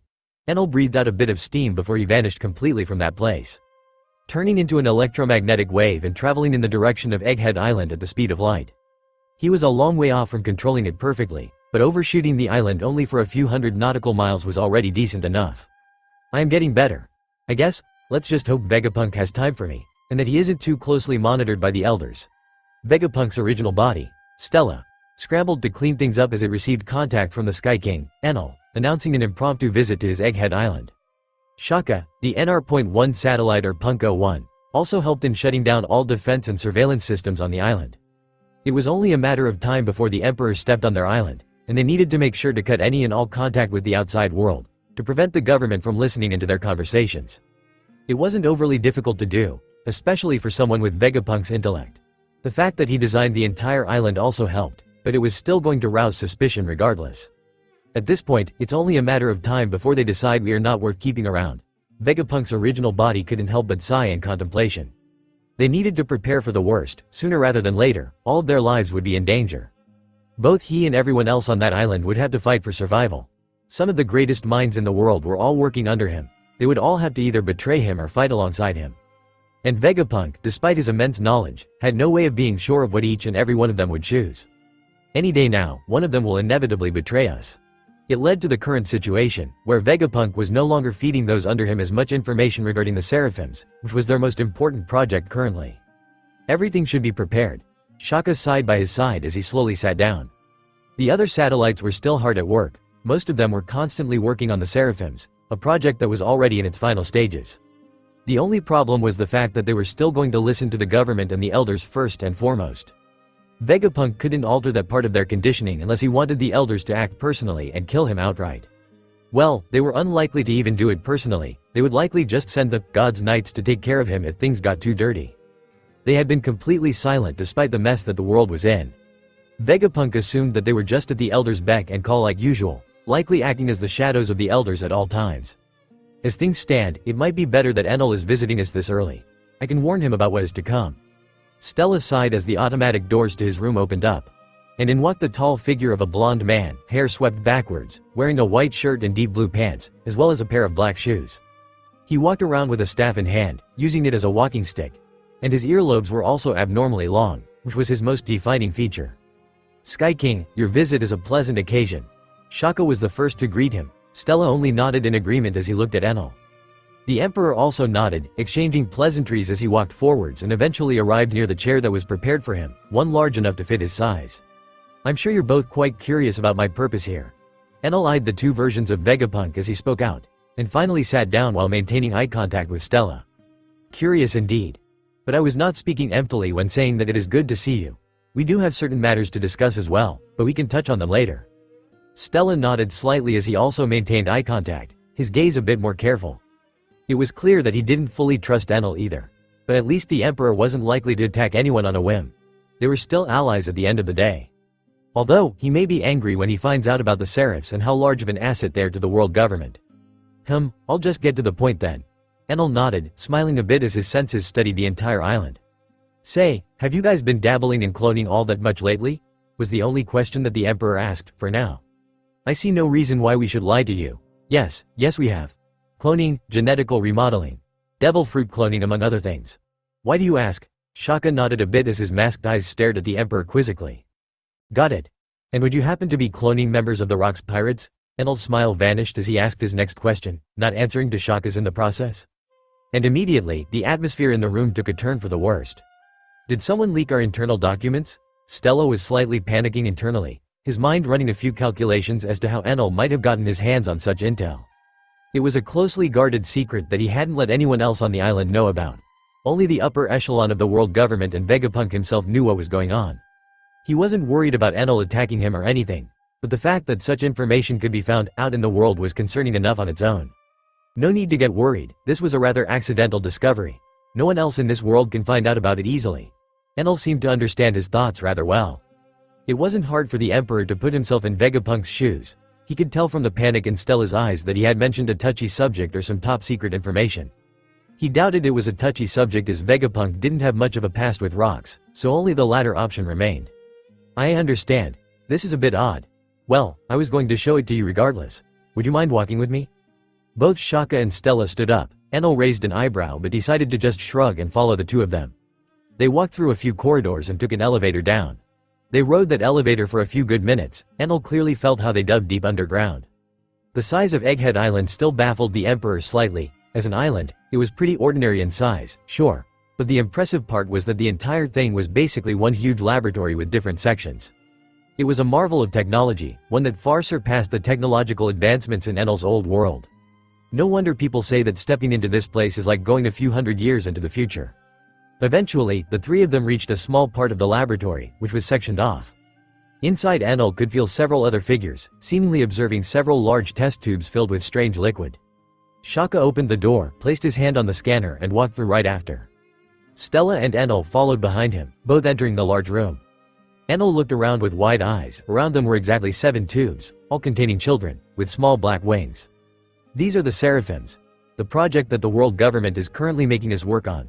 Shaka spoke out first, before nodding and greeting at the other satellites. The ones present were Lilith, also known as Punk NR.2, Edison, also designated as Punk 03, and Pythagoras, also called Punk 04. Lilith had the appearance of a young woman with wild light hair. She wore a light full-body jumpsuit along with a dark coat, boots, gloves, and an aviator helmet. She was the only human-looking satellite in the group. Edison and Pythagoras were both essentially robots. The three of them were overseeing the project, while Atlas, Punk 5, was working on some weapons, and York, Punk 6, was off sleeping elsewhere. Lilith turned her head towards the newcomers. She smiled when seeing Stella and Shaka, but scowled when her eyes landed on Enel. Tisk figures he'd come here in the end. She already found his visit annoying. The fact that he was snooping around in their business angered her slightly. The satellites had many duties already, and Lilith didn't appreciate the extra work that came with Enel's last visit. Working overtime to cover up after him was in no way pleasant after all. Enel noticed her disdain, then he surely didn't care enough to point it out. Instead, his mind was more fixated on what he was seeing, on the Seraphims. Why? Are they all the same? Enel's mouth trembled slightly as he looked around only to see the same silhouette in every single oversized test tube. Well, at first, we planned to clone the 7 warlords. The Seraphims are to replace them when the system is officially abolished. Shaka immediately started explaining the situation a bit. Not like the system is all that beneficial anymore. It's more of a farce at this point. Lilith also rolled her eyes and added her 2 cents to the conversation. She did shut up after Stella glared at her for a few seconds. Shaka also shook his head and continued. But after a while, we decided that it would be much better if we used the DNA and lineage factor of the strongest people we had at hand instead. That's how we ended up here. With 7 clones of Zebek. Are you kidding me? As if one wasn't enough. Why not clone some of the Yonko or something? Enel rubbed his forehead in frustration. How the fuck am I supposed to explain this to the others? Holy shit, this couldn't have been any worse. Well, in all fairness, cloning the DNA of the strongest person we could get our hands on should have been the mission from the start. Getting Yonko's DNA isn't the issue. But Zebek was both stronger than all the current Yonko and works best, especially since he had no devil fruit to speak, which makes cloning him a bit easier. At the end of the day, some devil fruits simply cannot be cloned, and almost all of the current emperors seem to possess one, you included. Shaka gave the most logical answer he could formulate. He did so without going too deep into specifics and how the cloning actually worked. But in essence, he still gave Enel quite a bit of information to digest all at once. 1. They weren't able to create clones of all devil fruits under the sun. 2. They had Zebek's DNA at hand, apparently, likely a piece of him held by the world government, or something like that. 3. They were cloning them faster than they would clone devil fruit users. Which could only mean one thing really. Wait, so you plan to produce more of them? Well, yes, him and his first mate. Shaka confirmed as he turned and looked towards 3 other test tubes in the distance. They contained different silhouettes. That's, of course, they're cloning Francisco as well. Why the hell wouldn't they? Even better, it's a Lunarian Francisco. Haha.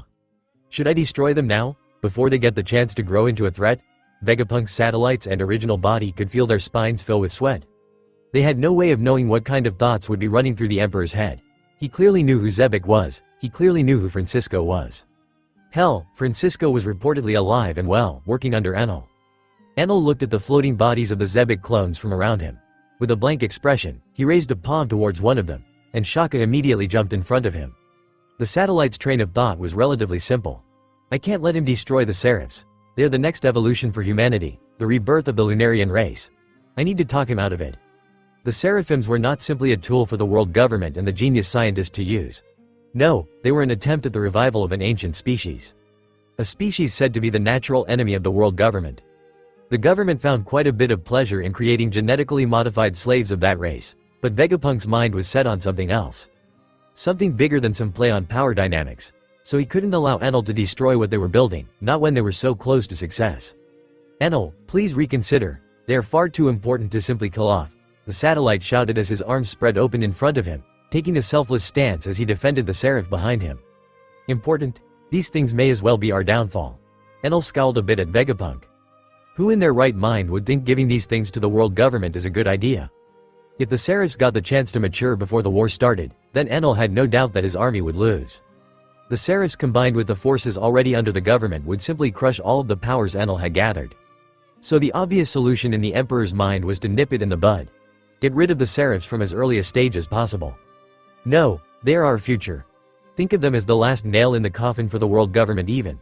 Shaka was unshaken as he stood in front of Enal's glowing palm. He met the Emperor's cold gaze with one of pure conviction. Last nail. The Emperor's face morphed for a few seconds. Are they planning to tweak the authorization settings or something? I can tell what is on your mind right now. And yes, we do plan to have proper control over them. At least of a higher priority than the elders. Stella, the original, spoke out as well, talking up to the tall Emperor and patting him on the leg. Aren't they going to be able to test and notice that rather easily?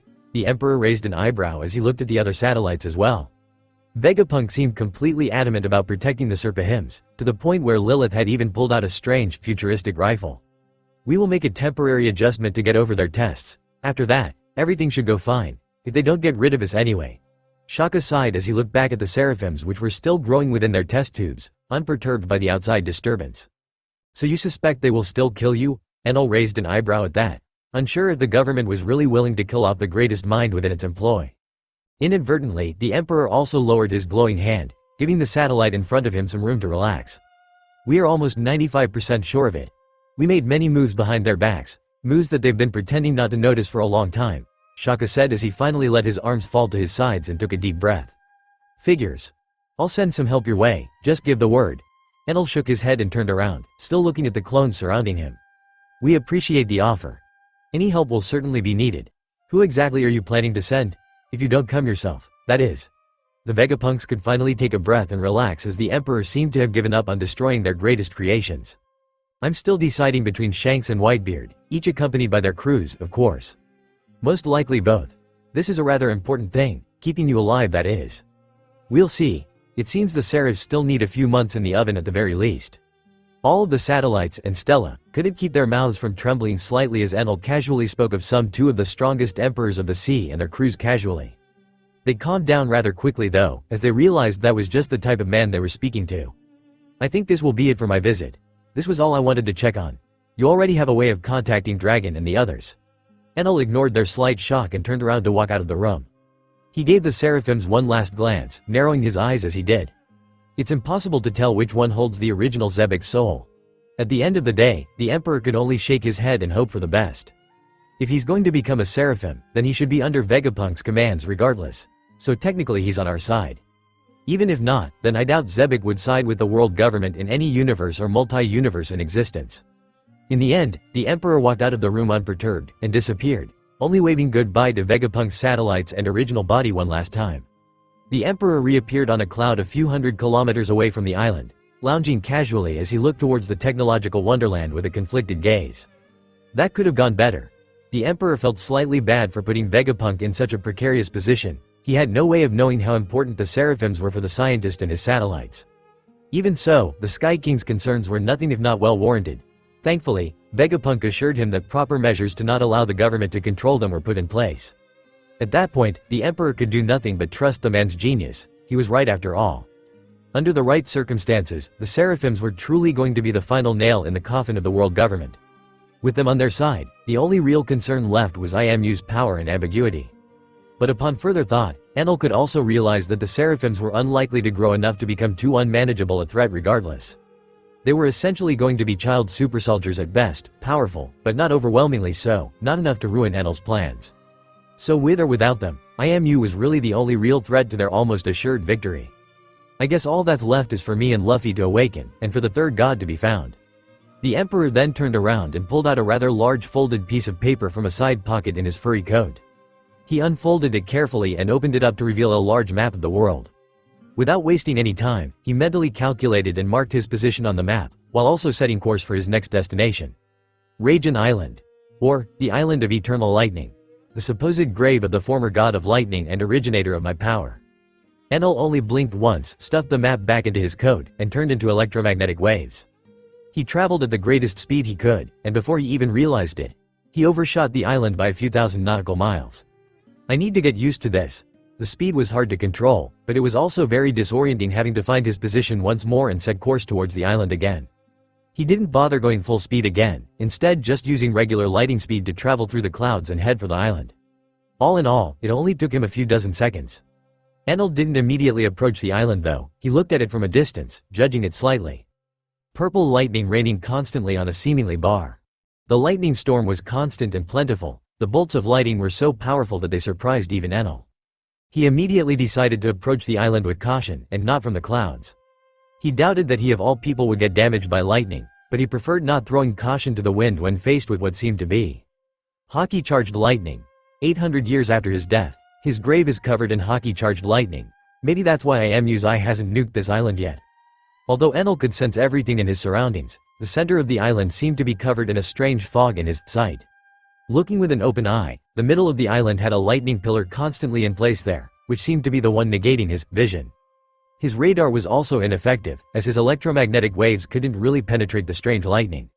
Even worse, they seemed to blend into the pillar and get lost in there, only serving to confuse Enel's senses to some extent. Is this the kind of power I will be capable of after awakening? Permanently transforming an entire island into a constant Haki lightning storm was simply a demented feat in the Emperor's eyes. He could apply armament Haki to certain attacks, he had done it before. Specifically, he had developed an upgraded version of the original Enel's Thunder God move, turning it into the true Black Thunder God. Under that form, Enel was stress testing his Devil Fruit and armament Haki to their limits. He had done it before his training, so he could likely do it with much more ease now. But he was sure that using Haki on an attack like Sango, Mamaragan, or Raigo, to cover an entire island in lightning was not something he could do. I need to check out the center of the island if my intuition is to be trusted, then that's obviously where the tomb is located. How come there are more people on the island though? The Emperor narrowed his eyes as his senses spotted an entire pirate crew walking around the edges of the island. Isn't that one of the supernovas? The Mad Monk, was it? The Sky King slouched a bit as he looked over at the strange man, a supposed resident of an unidentified sky island. A large, hulking man almost the size of Kuma, with a permanent smile on his bearded face. His hair was black, short, giving his head a rounded appearance. His clothes somewhat resembled those of a Buddhist monk but with a much darker color palette. He also wore a long string of prayer beads on his neck and carried around a large metallic pillar which he presumably used as a weapon. He also held up a large umbrella, which seemed to stop the lightning from striking him and his crew. It was a strange scene for Enel, to see the gigantic Mad Monk meekly following around a small, white-haired old lady. I guess I'll approach them and see what's going on. The Mad Monk sighed as he looked down at Casa, the old lady that had helped them get on the island in the first place. She was the one that gave them all the umbrellas that allowed them to approach the island. She had helped them a few months back initially, and they had been stuck on that island for a while. Instead of settling, their log pose went completely crazy on that island. The magnetic field of the island was so fucked up that even Casa herself was confused as to what was happening. She said that the storm was a bit stronger than usual when they arrived, but it seemed to be something even worse than that. Casa herself was kind enough to invite them into her home and help them set up tents made out of the same material as the umbrellas, rubber. The monk was grateful, but he also felt like he had walked into a trap. He could see no way out of that island. He didn't have any eternal pose or vivre card to follow either. Still, Uruj couldn't bring himself to get mad at the old lady for helping them get on the island. He was just upset at the circumstances. His fallen monk pirates were now stuck at the beginning of the new world, a rather shameful end of the journey for a supernova crew. Well, it could be worse. At the very least they had not collapsed because of the marines at Sabaudi like the Straw Hats. Uruj had used the time to get stronger, knowing that he'd eventually end up facing people like Kizaru and Kuma again. He didn't want to be taken out so easily again. The way Kizaru had toyed with him had really left a mark on his psyche. In that time, he had grown stronger, to the point where he was sure he would be able to defeat Kuma at the very least. but Kizaru still felt like a mountain he couldn't climb. At the very least, he had the comfort of knowing that most of the admirals had died. That didn't mean there wouldn't be more like them though, which was why the monk refused to let down his guard anymore. It seems the storm is not calming down today either. The old lady broke the monk out of his thoughts. The large pirate had already gotten used to her eerie voice and demeanor. But lately, she sounded more and more confused. She had apparently lived all of her life on that island, tending to and worshipping some god of occult religion. A god of thunder. It wasn't all that uncommon for natives to worship strange phenomena and consider them the work of deities. Entire religions had been built on such things, and the one Casa was following was just one of many. The monk didn't really share her beliefs, but he could always respect someone's piousness. It seemed that Casa was used to the weather being a certain way. From her words, the storms used to have some sort of rhythm to them, as if they were a calming melody.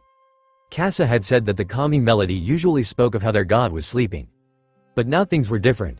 Casa apparently interpreted the rhythm as an awakening or some sort of uncertainty for the future. Uruj had absolutely no clue how she could find a rhythm in such a devastating storm, or how she could tolerate those things to certain emotions, but he did not mock her beliefs. In all the time they had spent together, the mad monk had come to respect the creepy old woman that seemed to only want to spend her days listening to the thunderous clapping of the clouds. As the mad monk looked at the old lady, a question rose up in his mind, and he couldn't help himself from asking in the end. "Granny, have you ever seen the sun?" The old lady seemed taken aback for a second, looking at the mad monk with wide eyes, before she turned her head and started rubbing her chin. "I can't remember ever seeing the sun. I was born and raised here, to carry out an ancient tradition and to tend to this land." Casa answered honestly, her eerie voice gaining a melancholic tune. The mad monk was about to change the subject, ask her more about her life, but the old lady seemed to want to continue on the subject of the sun. "I know of its existence, but I never felt the need to seek it. I have all the light I need under the clouds of my lord's final resting place." Uruj sighed when hearing that. He considered her to be a rather tragic case of a person that was too pious for their own good. The sun did provide one with a lot of benefits and nourishment. The mad monk had to reconsider that evaluation of her though. Despite the sun being necessary for survival in most cases, the woman he was speaking to was old. She was already old.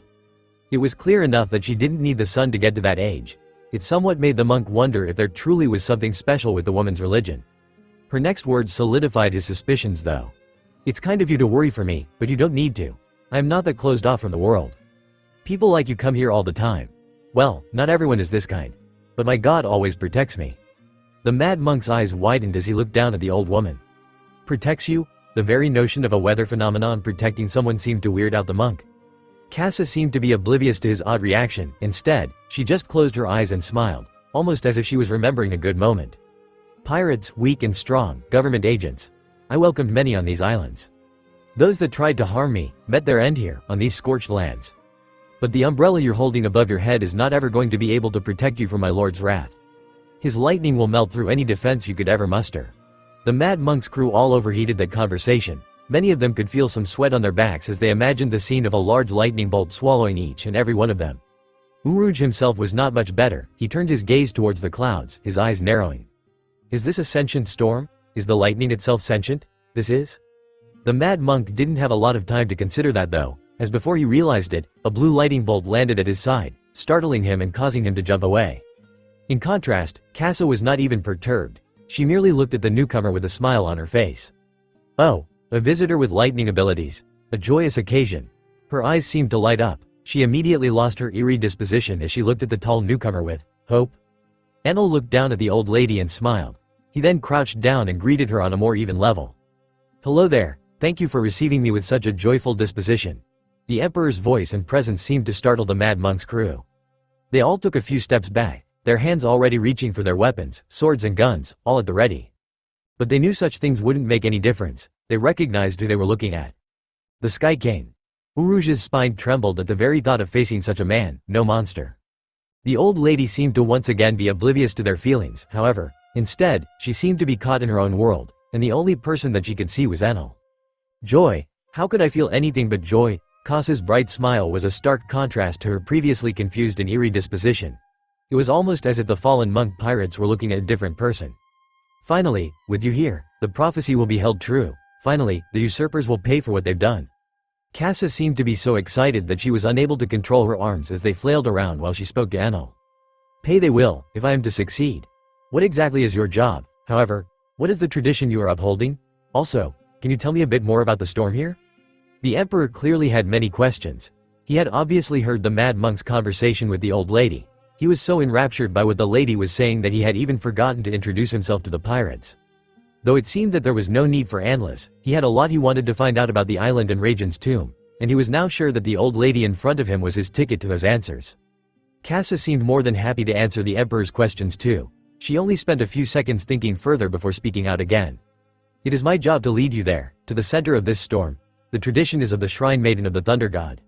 The prophecy spoke of a brave warrior, carrying hundreds of years of history on his back, flinging down the gauntlet in front of the usurpers that stole my lord's throne.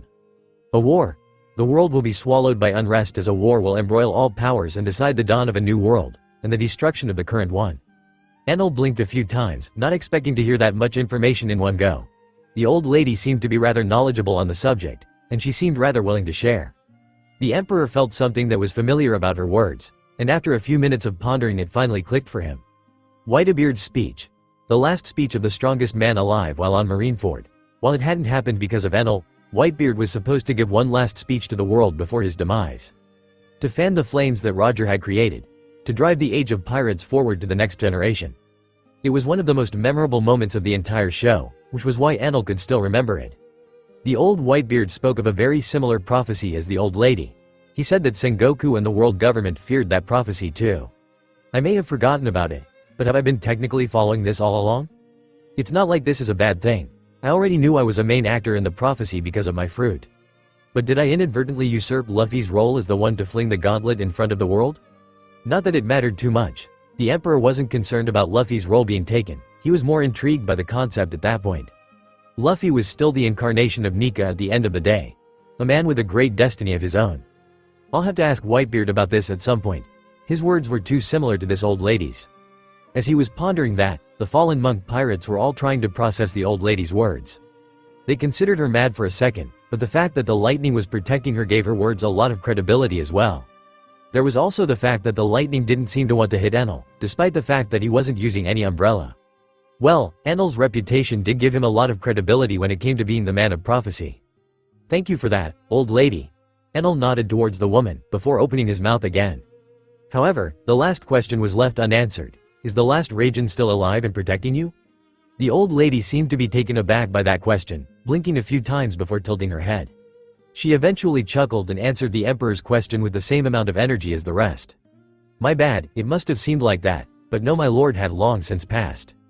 But his will is undying, a wisp of his soul managed to linger in this world, it awaits you in the center. He will be the one to guide you through awakening your full potential." The emperor crossed his arms as he sat down in front of the old lady, his face morphing a bit. He was both impressed and confused at the concept of a soul sticking to the human world. Alas, it seemed that he still had a lot to learn about souls. "I understand. Well then, can you guide me there right away?" "I understand. Well then, can you guide me there right away?" "I certainly can. But are you sure you are prepared?" Casa's voice took a more eerie undertone as she responded to the lightning user. "My lord will test both your will and body to make sure you are capable enough to inherit his strength. If you are not, then your life will certainly be in danger." The emperor smiled when hearing the old lady's warning. He had already expected that to be the case. "I am prepared, more than I will ever be. I also don't have the luxury to prepare further. I need to awaken and get used to my new powers in a rather short time frame." Enel's response made the old lady tilt her head, her smile dying down a bit. She gazed into the emperor's eyes and then she found determination, power, and most importantly, the will of a conqueror. The old lady gazed into the window to Enel's soul. Inside it, she saw exactly what she was hoping to see. "Good, I didn't get my hopes up for no reason." Old Lady Casa smiled once more after looking into Enel's eyes for a few more seconds. "In that case, it will be my honor to guide you, so you may fulfill your destiny." The short lady bowed slightly, her back slouching over as Enel slowly stood up. Enel and Casa both turned to the fallen monk pirates. "Apologies for ignoring you all." The emperor waved at them in a friendly manner, and all of them flinched just from seeing him move in their direction. The only one that was composed was Uruj himself, who slowly stood up and looked the emperor in the eye. The mad monk realized something crucial at that point. He may be our ticket out of this island. "Emperor Enel, your character is certainly better than how the government painted it. Though I guess that's to be expected." The mad monk crossed his burly arms as his gaze angled downwards towards the slightly shorter Sky King. You also seem to be a lot less mad than rumored to be." Enel smirked at the not-so-mad monk. "Haha, I guess that does seem to be the case. Even I am not mad enough to act up against an emperor. Uruj sweated a bit as he clenched his fists. He had actually considered fighting the Sky King for a few seconds. He did wish to prove himself in the new world after all.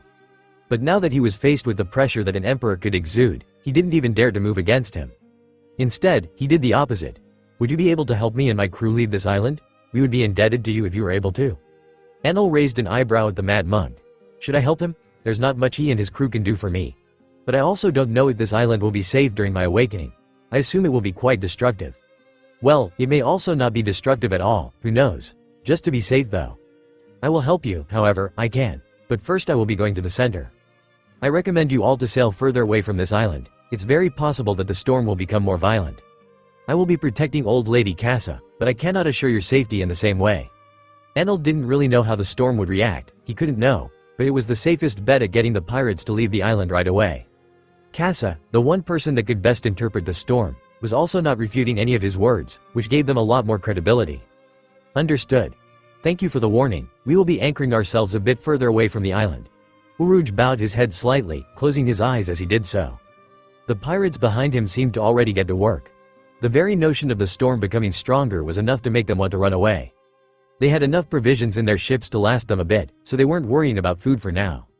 They packed their things but left the tents they had built behind. They were quick to step back onto their ships, leaving only the mad monk behind. Well, I guess that's that. I wish you good luck in your trials, Sky King, Granny Casa. Uruj bowed once more to the two people that were to remain on the island.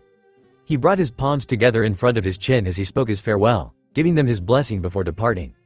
Enel nodded at him, while Casa waved him off. Just go you brat. You're delaying the king's return. Sorry. The mad monk's eyes widened as he stuttered out an apology and then scampered off, leaving behind a slightly irritated Casa and an amused Enel. Casa waved at them as they left the shores, and then finally turned around and looked at Enel. Well then. Now we're on our lonesome. Let us get started. Casa wasted no time, tapping her wooden cane on the ground as she started walking straight to the center of the island. Of course. Are you sure you are going to be safe? I don't know how this awakening will look. Oh, don't worry about me, sweetie. I know that whatever happens, my lord will protect me. I also can't know for sure how this will happen, but I do know one thing. Enel looked at the old woman's back as she spoke while walking forward still, curiosity gripping at his mind. When you awaken, your heart will send a thunderous roar to the world, signaling your return. There won't be anyone unable to hear it.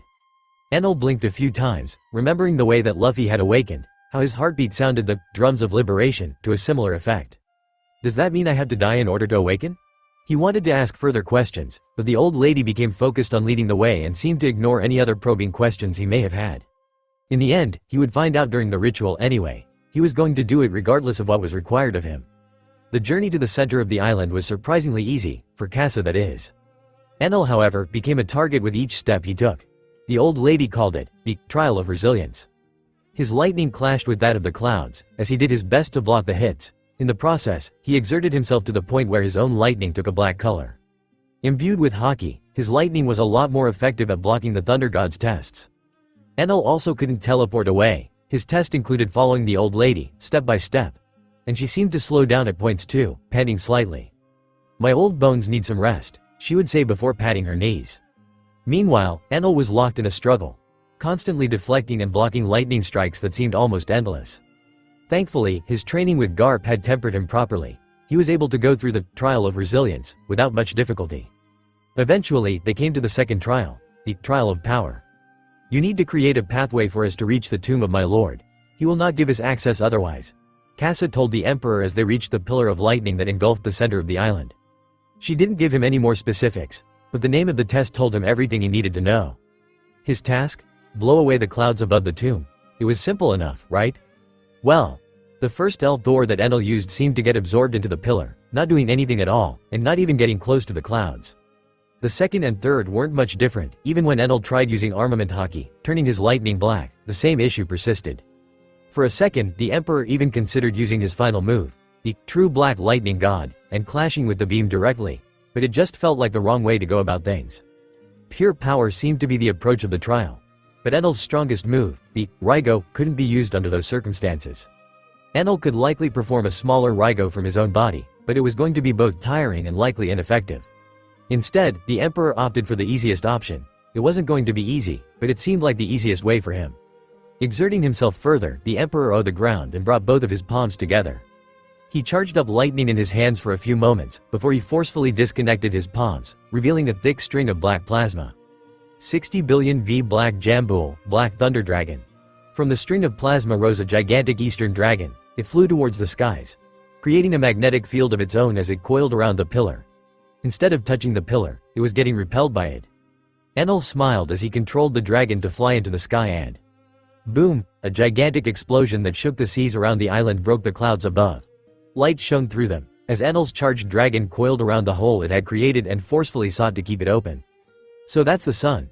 Huh? Casa smiled when seeing that. She had taken quite a few steps back. She was impressed by the emperor's creativity, but what shocked her the most was the scene in front of her. A ray of sunlight shone brightly upon the middle of the island. The tomb shone as sunlight reflected off of it for what must have been the first time in over 800 years. A tinge of hope in the darkness. It was exactly as her lord had prophesied. Good, you've passed. Let's proceed. Casa didn't dwell on the view for too long, no matter how much she wanted to. She needed to see things through first. She would be able to dream about the sight later. For now, she started walking towards the tomb. Great. Enal wiped the sweat off his brow as he followed right after the old lady. The tomb reminded the emperor of Shandora, the golden city in the upper yard. It was similar to the structure he and Crocodile had unearthed in Alabasta. It also seemed to be made entirely out of gold. Gold that seemed to have turned black over the years, likely as a result of being basked in hockey-charged lightning for centuries. We're here. The door to the tomb was mechanical in nature. The old lady pulled a lever, and it opened up for them in seconds. The emperor smiled as he continued following his guide. His fists clenched as he expected the upcoming challenges to be even more difficult. So it seems my successor has walked in, following the 33rd Shrine Maiden. An ancient voice greeted them at the entrance. Enal looked forward to see several golden statues and plants lining a hall with a red carpet. Statues of skeletons holding up flags with symbols that the emperor couldn't recognize. And in the middle of the hall was a throne. A throne with a black skeleton on it. The skeleton wore fancy clothes, its hands adorned with various rings, and its neck wore a golden necklace. It even had ankle bracelets made of gold. The garb it wore was reminiscent of those of the original Enal, with a few differences. A pair of loose yellow pants, as well as a golden breastplate, shone in the artificial light given off by some strange crystals that clung to the ceiling. Silent and observant, taking in his surroundings carefully. I like this one. The voice spoke out again, clearly coming out of the skeleton this time around. The skeleton's eyes shone red as its fingers started taping the arm of the throne. This must be Raijin. Enal looked at the skeleton in front of him with a wary gaze. He didn't know that souls could technically possess their bodies after death. But that was usually in the context of a devil fruit, like Brook's revival fruit. I guess he's not called a god for no reason. Maybe he'll be able to give me a few answers regarding the gaps that have yet to be filled? Enal rubbed his chin as he looked at the skeleton. He and the revolutionaries had already built a pretty good picture of what had occurred in the Void Century. All they were missing was the actual end of the Great Empire and its 3 kings, gods. I can sense you have a lot of questions. There's no need to be restrained. You made it this far. Raijin noticed the silence that stretched on into the room. He broke it immediately, almost as if he was in a hurry. Enal nodded, thinking for another few seconds before he asked his first question. How were you able to hold on to this world? Was the first question that Enal had. Well, that's a bit of a strange story, really. I remember scarcely that I had found some strange disappearing city. It submerged to the bottom of the sea, but the residents were regular humans, not merfolk. They taught me one of their rituals as a sign of new friendships. I never found them again after that. Raijin's eyes flickered as he remembered those days fondly. Enal was able to tell that much just from his melancholic tone. When I reached the end of my lifespan, I decided on using that ritual, and I ended up sealing a part of my consciousness in my bones, which I assumed would persist the most throughout time. Both Casa and Enal listened attentively to the god's ramblings. He proceeded to go on about creating a tradition on the island of appointing a shrine maiden before he engulfed the island in lightning to serve as protection for its residents. Sadly, most got scared off by the constant storm and darkness, so they took off to the sea. Only the ones I had appointed as shrine maidens and few of their relatives remained.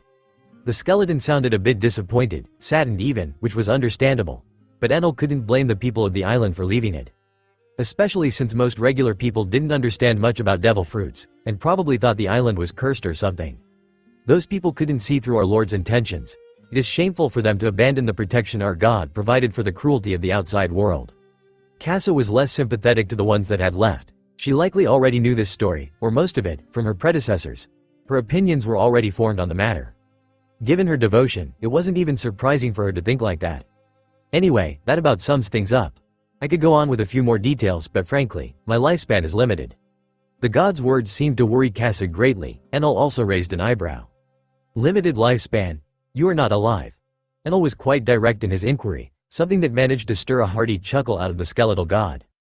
Trust me, I am about as alive as you are. The skeleton's words felt menacing. Enal could feel a pair of eyes on him at that very moment. He looked into the lights that appeared in the thunder god's empty skull. Those lights peered into the mangled abomination that was his soul. A fascinating fusion. One that fate had not predicted would happen at all. I guess you were the sole reason that Snake, Orochi, got involved. Orochi? The mythical creature that spoke to me? Unfortunately, before the Emperor was able to ask the god to elaborate further, the god decided to move on. Honestly, I wish we could talk more. But each word wastes more and more of my energy. I will grant you one last question, after which we will have to proceed with the awakening. One question. Huh? Enal muttered to himself as he racked his mind, trying to think of the most relevant and useful information he could ask of the god. Yep, one question. That's it, now on to the awakening. The god, however, answered as prompted by the Emperor's muttering, his tone becoming cheerful as he slowly sat up from his throne. Wait, that doesn't count. Enal was having none of that. He immediately waved his hands around, frantically asking the god for another chance. Casa only watched the scene with an amused smile. The skeletal god was even taller than Enal, at least by 2 heads. The skeleton's back bent slightly as he stood up and cracked his neck. Oh, relax already. His relaxed tone seemed to pacify the frustrated Emperor. I was joking. Ask that last question, seriously this time around. The god's tone immediately went from amused and cheerful to dead serious. Enal nodded and immediately asked the question he had been cooking up in his mind. How did the 3 of you lose that day? It was certainly a loaded question. The thunder god's shining lights became larger for a second. He didn't need some further explanation to understand what Enal was referring to. It was clear that the Emperor wanted to know the fate of their grand empire, as well as the way they had lost. After all, a good way to not repeat the mistakes of the past was to actually know them. He seemed to be emitting a strange pressure now, as if reminiscing about things he found distasteful. We didn't lose, but we were not allowed to win either. Raijin's tone was filled with anger and frustration as he spoke out. Such an attitude, Enal had expected. The war of those gods had been the most important point in their lives and in history. It was the very point where the world government first rose to power. The 3 of us fought for 7 days and nights. Allies fell day by day. First went out trusted retainers, then Joy Boy's lover, Poseidon. It was a bloody affair. It was as if we were fighting against the tides of history itself, but we won anyway. By the end of it, the broken and mangled corpse of our enemy lay in front of us. Enal's confusion skyrocketed when he heard that. So IMU died back then. Alas, fate had other plans for our enemy. On his side, he happened to have a user of the Ope no Mi. As we were hollowly celebrating, relaxing a bit after such a long affair, he rose out of the rubble and revived our enemy, giving his life in the process. Enal blinked a few times, as the picture became clearer in his mind. So that's how he gained his immortality. Then, the fight restarted. Tired as we were. Our opponent was now full of energy, renewed. But we were strong. We were not called gods without reason. We managed to prevail once more. Our opponent's body fell once more, plucked out of the sky by my lightning spears. At that point, Enal's head was imploding in both confusion and frustration. What the hell? They killed him, it twice, and still lost. The personification of the sea fell on top of a strange altar, its blood spilling out everywhere. The blood returned to his body after that. Turns out, the altar we dropped him onto was Uranus. The sacrificial tool, which essentially combined him with Uranus forever, something we weren't aware was even possible. At that point, Enal felt like pulling all of his hair off. What the hell? It's almost as if they were fighting the main Cha. Oh wait. We lost after that, forced to flee to different corners of the world. The personification of the sea couldn't actually kill us. It didn't even try. It knew our injuries were too grave to survive for long anyway. So here we are. 800 years in the future, this person calls themselves IMU now. So, let me get this straight. You gods killed IMU twice over, but by some contrived bullshit, he somehow survived and won. Enal scowled as he summarized what he had heard. That's exactly what happened. It's as if fate itself made the world more convenient for our opponent. We stood no chance from the beginning. The Uranus altar was not even supposed to be there, to begin with. It was a living relic that rose from the ground at me as IMU's body fell. Enal could feel his brain hemorrhaging. Casa also seemed to be quite shocked by the unfair way the world had treated her lord and his peers. It was almost insulting even. It was no wonder that the last texts he had found from Raijin were complaining about how fate simply wanted them to lose. The only question remaining. Will fate try and save IMU this time as well? It felt unlikely from the way things had occurred. Fate was either confused or wasn't too keen on helping IMU anymore. Regardless, it was impossible to know until the day of the war came and went. At that point, the results could speak for themselves. Enel still had plenty of questions. Like the nature of devil fruits, IMU's skill set and powers now that it was essentially a combination between personification of the sea and ancient weapon. Unfortunately, Raijin no longer had the time. Your trial, as well as this talk, have been tiring enough. If you wish to find out more, just seek out the truth like you've always done. Or ask Orochi, that stupid snake owes me a lot, just tell him to help you cause I said so. Enel couldn't help but sweat a bit at the casual way the god in front of him addressed the mythical creature he had met. Orochi didn't seem like the type of character that Enel would be able to request anything of, but it was worth a shot. But first things first. Awakening. A strange concept to the people of today, same as devil fruits. Raijin stepped forward, standing right in front of the Emperor, its shining orbs staring into Enel's soul once more. Yes, awakening. To this day, there isn't much information regarding it. I know nothing about it either. Enel nodded as he confirmed the god's statements. Indeed. It's not a complex thing, however. There are two ways of awakening that I know of. Raijin's skull turned and looked to the side. Kassa nodded and took a step further away from the Emperor in preparation. The first step is the safest one. Awakening through sheer mastery. This, however, is impossible for powers like yours. Raijin's skeletal palm glowed slightly as Enel's eyebrows rose. You might have noticed by now, your fruit does a lot more than control mere lightning. You control its density, control ionized clouds, ionized water, electromagnetic waves, and magnetism itself even. You can even tap into sound waves. These are all practical applications of your devil fruit. Practical applications of my power. The god's hand clenched, his bones crackling slightly, sounding as if they were rusted over and he was forcing them to move. Enel nodded at the god's words, having already experimented enough with his fruit's powers to know it wasn't just lightning manipulation and creation. They're too much for one man to master in one lifetime.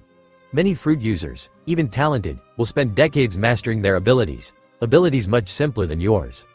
Now, the other method for awakening. Enel's gaze immediately moved to the god's sparkling skeletal hand, his eyes widening slightly. It's a lot more risky. Without any warning, the skeleton plunged his hand into Enel's ribcage. The Emperor made no effort to dodge or move out of the way, he made no effort to resist at all. Just like Nika's awakening, was all that the Emperor could think. Raijin nodded in appreciation when seeing Enel's lack of resistance. Blood came out of the Sky King's mouth as his staff fell off to the side. He felt his heart get pulverized by the skeleton's arm. Raijin then pulled his hand back, letting Enel's body fall backwards. The god looked at it with its lifeless orbs. It's all up to you now. A test of will and determination. I wish you the best. The next time Enel opened his eyes, he was in a strange place. A darkness that he could not see the end of, one so deep that it had no light shining through it. The Emperor was confused at first, it was as if he hadn't even opened his eyes at all. His senses were also closed off, his body was unable to move, he was in a void. It was then that some light came in the form of a large eye which appeared right in front of him. A bloodshot red eye looked at him with what could only be called hatred. Hey!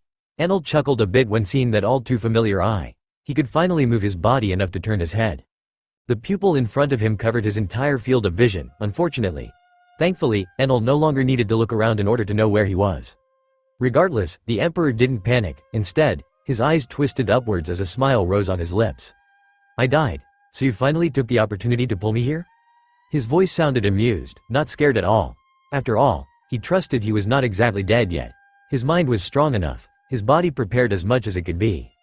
If he was to fail, then something truly unusual would have to happen. His will refused to believe for 1 second that he had failed, such was the mindset of a true conqueror. The god's rage grew when he felt the assurance of the human that stood in front of him. Enel could easily feel his rage. Maybe in the past, he would have been scared. Maybe he would have faltered, but now? Why should I fear him? What has he done to deserve the fear of someone like me? One could be cautious but never afraid. That was the difference between phonies and kings at the end of the day. However, his confidence was clearly perceived as arrogance by the god. Why? Why couldn't you just lay off? Why must humans strive to follow their fleeting ambitions so vehemently? Its rage was on full display now as the eye grew countless tendrils which immediately wrapped around the still smiling Emperor. Oh, are you referring to our last talk? Your inquiry was a bit confusing at the time, asking about ambitions and asking meaningless questions? Enel's confidence didn't falter even when he felt his body, soul, get squished in the god's arms. Meaningless? I asked you exactly for a meaning for those concepts. You gave me your exact thoughts at that time. You're on the right track. The god seemed even angrier, but Enel was now getting even more confident. One would expect an almighty being to retaliate when being mocked by something or someone they considered below them. Yet, the being that had brought Enel into that world, the one that had tried to shroud his will and soul in uncertainty, was now merely lashing out like a small child would. What? Did you think I'd just throw in the towel because you tried to nudge me away from interfering with the world? Just because I happened to spout some words you agreed with? Well, humans tend to change quite often. I am not different in that aspect. Enel shook his head as he slowly started regaining more and more of his feeling. He remembered the time when the god had approached him, 2 years back after the mess at Marineford. At the time, he had a very nihilistic and negative view of the world and humanity in general. His thoughts were constantly in a mess, his mind clouded with plenty of emotions after having just betrayed the friend he had made in the Navy. But things changed. Not only had he managed to salvage his relationships with those he betrayed, but he had also gained a lot of friends. He drank and dined with legends, and heard stories of men that etched their names in history. Even if history could be forgotten and changed, they had still left an imprint. It mattered, even after their deaths. So, after the fragment of the god that shrouded his soul disappeared, Enel's mindset slowly started to shift. His negative and nihilistic view of the world slowly changed to a positive one. He knew that life was short, fleeting. He knew that in the grand scheme of things, one man's life didn't mean much, but that was okay. As he built more friendships and even a budding love, he realized that it didn't matter how fleeting his existence was. He was going to enjoy it to the fullest and fulfill all of what he had proposed to himself. He would leave a name for the world to remember. A footnote in the history of a far more advanced civilization maybe, but one that would bring a smile to the face of others regardless. So he couldn't fail. Nor could he falter. The fate of the world rested on his shoulders, and he had decided to take on that responsibility. As Enel resolved himself, he stared at the god in front of him defiantly. The god's eye seemed to disappear as it stared more and more into Enel's soul.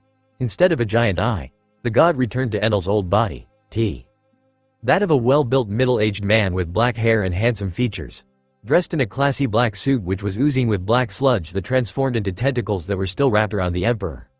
He felt Enel's ambition, his will, his conviction, but he still could not understand them, despite being able to peer into Enel's memories and seeing all of the changes he had undergone. You truly were a disappointment. I thought that maybe if I digested your mind and memories properly, I'd understand humanity better. But you have done so much wrong that I don't even wish to do so anymore. So much pointless friction, while doing nothing but bringing harm to me, your benefactor. The god's face twisted into a scowl as its tentacles tightened even further around Enel, squeezing him quite well. The emperor's face morphed in confusion for a second. How had his actions harmed the god? At most, he had disagreed with him. Sure, Linlin did eat a piece of him technically, but the emperor doubted it was such a big deal for a god. You seem confused. You have yet to even realize how that world works. I didn't create it. It treats me as an outsider, so my very essence is crushed whenever I try to interfere with the world's fate. You on the other hand. I integrated you into a person that was irrelevant to the world's fate, but you managed to completely change the fate of the world. It was my mistake to send you there, but by the time I realized it, I could no longer pull you out of there either. At that point, Enel just scowled. Changed. Irrelevant. Some mistakes must have been made. The body you sent me to is that of a person that had eaten a god fruit of all things. There's no way. Enel clenched his fists as he voiced out his confusion. The god merely gave him a burst of hollow laughter. You really think the one who you merged with would have ever awakened? No, that wasn't in his cards. He was going to die without accomplishing anything of value. You changed that. Enel scowled when hearing that. Did that mean Luffy was destined to lose originally? Or was the world government not his enemy in the end? The god's words seemed to be truthful. He had no real reason to lie about that. So they raised a lot of questions that Enel found interesting. Even so, the world he was in had morphed so much, to the point where one could hardly call it the same as the original. Too much had changed in ways that were simply inconceivable. He didn't need to worry about the fate of that original world, as it was no longer the fate of the world he was on. Interesting. But I guess that means you can't actually do anything to me. Well, I think you would have killed me already if you could, since I did so much damage to you. The god's scowl deepened when hearing the human's arrogant words. Honestly, since you're so almighty, you should have been able to see such an outcome. You've been observing humans and humanity for an eternity, yet your immaturity led you to not even having a basic comprehension of what human nature is. Enel didn't waste any time mocking the god. It was truly laughable to even call it a god at that point. It was much closer to a few mistakes and blamed it all on someone else. Enough. I have heard enough. We will see if you can have the same energy on your deathbed when your fate is to run its course. I'll be here, waiting. The being in front of him still found it in itself to release a threat. It was at that point that a spark of lightning rose into that void. The god that had just threatened Enel seemed to recoil at the light, and from the light was formed the figure of an ephemeral skeleton. It was clearly Raijin, the god of thunder. His body sparkled with lightning as he appeared in between Enel and that strange god. In an instant, the god retracted its tentacles, as if scared to even touch the light that the lightning god's sparks were emanating. Raijin, however, completely ignored said god. His glowing eyeholes stared at Enel and spoke out in anger. "Oi, kid! What the hell are ya doing? Get on with the awakening. Stop fooling around with this bastard." "Fine, shit. He was the one to pull me here." At that point, Raijin didn't even respond, he merely waved his hand, and Enel's soul vanished from that place. The void was silent as the god of lighting turned around and stared at Enel's old body. The lights in his eyeholes sparked for a second. "You should be careful where you wave your threats around outsiders. This is not a place of your jurisdiction." Raijin addressed the god with a condescending, yet familiar tone. "Tisk, don't get cocky just because you can control some of the laws in this world. You're nothing." The god was about to try and intimidate Raijin, but the ephemeral skeleton was having none of that. "Shut trap. You're nothing more than an interdimensional LARPer and a worm. Do you think you can interfere in our world's fate? Do you think you have the right to pluck souls from the cycle of reincarnation in our world? I was the one to put him there in the first place. I have the right to." The god was trying to argue its case. After all, it was the one to initially bring Enel, Alexander, into that world. Unfortunately, it didn't fully understand how the world worked yet. Thankfully, Raijin was there to explain it to him. "You only have the right to fuck off. If you try to interfere in this again, the wheel of fate will crush your existence. Better back off while you still can." Raijin's eyes sparkled as more and more lightning started appearing in that void, arching around and turning violet as the skeleton's teeth seemed to crack.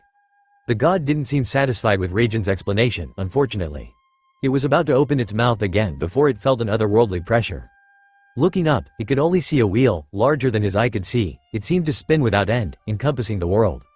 "Seems it's too late already." Interrupting the main actor's awakening was enough to set this into motion. Raijin shook his head as he slowly backed off.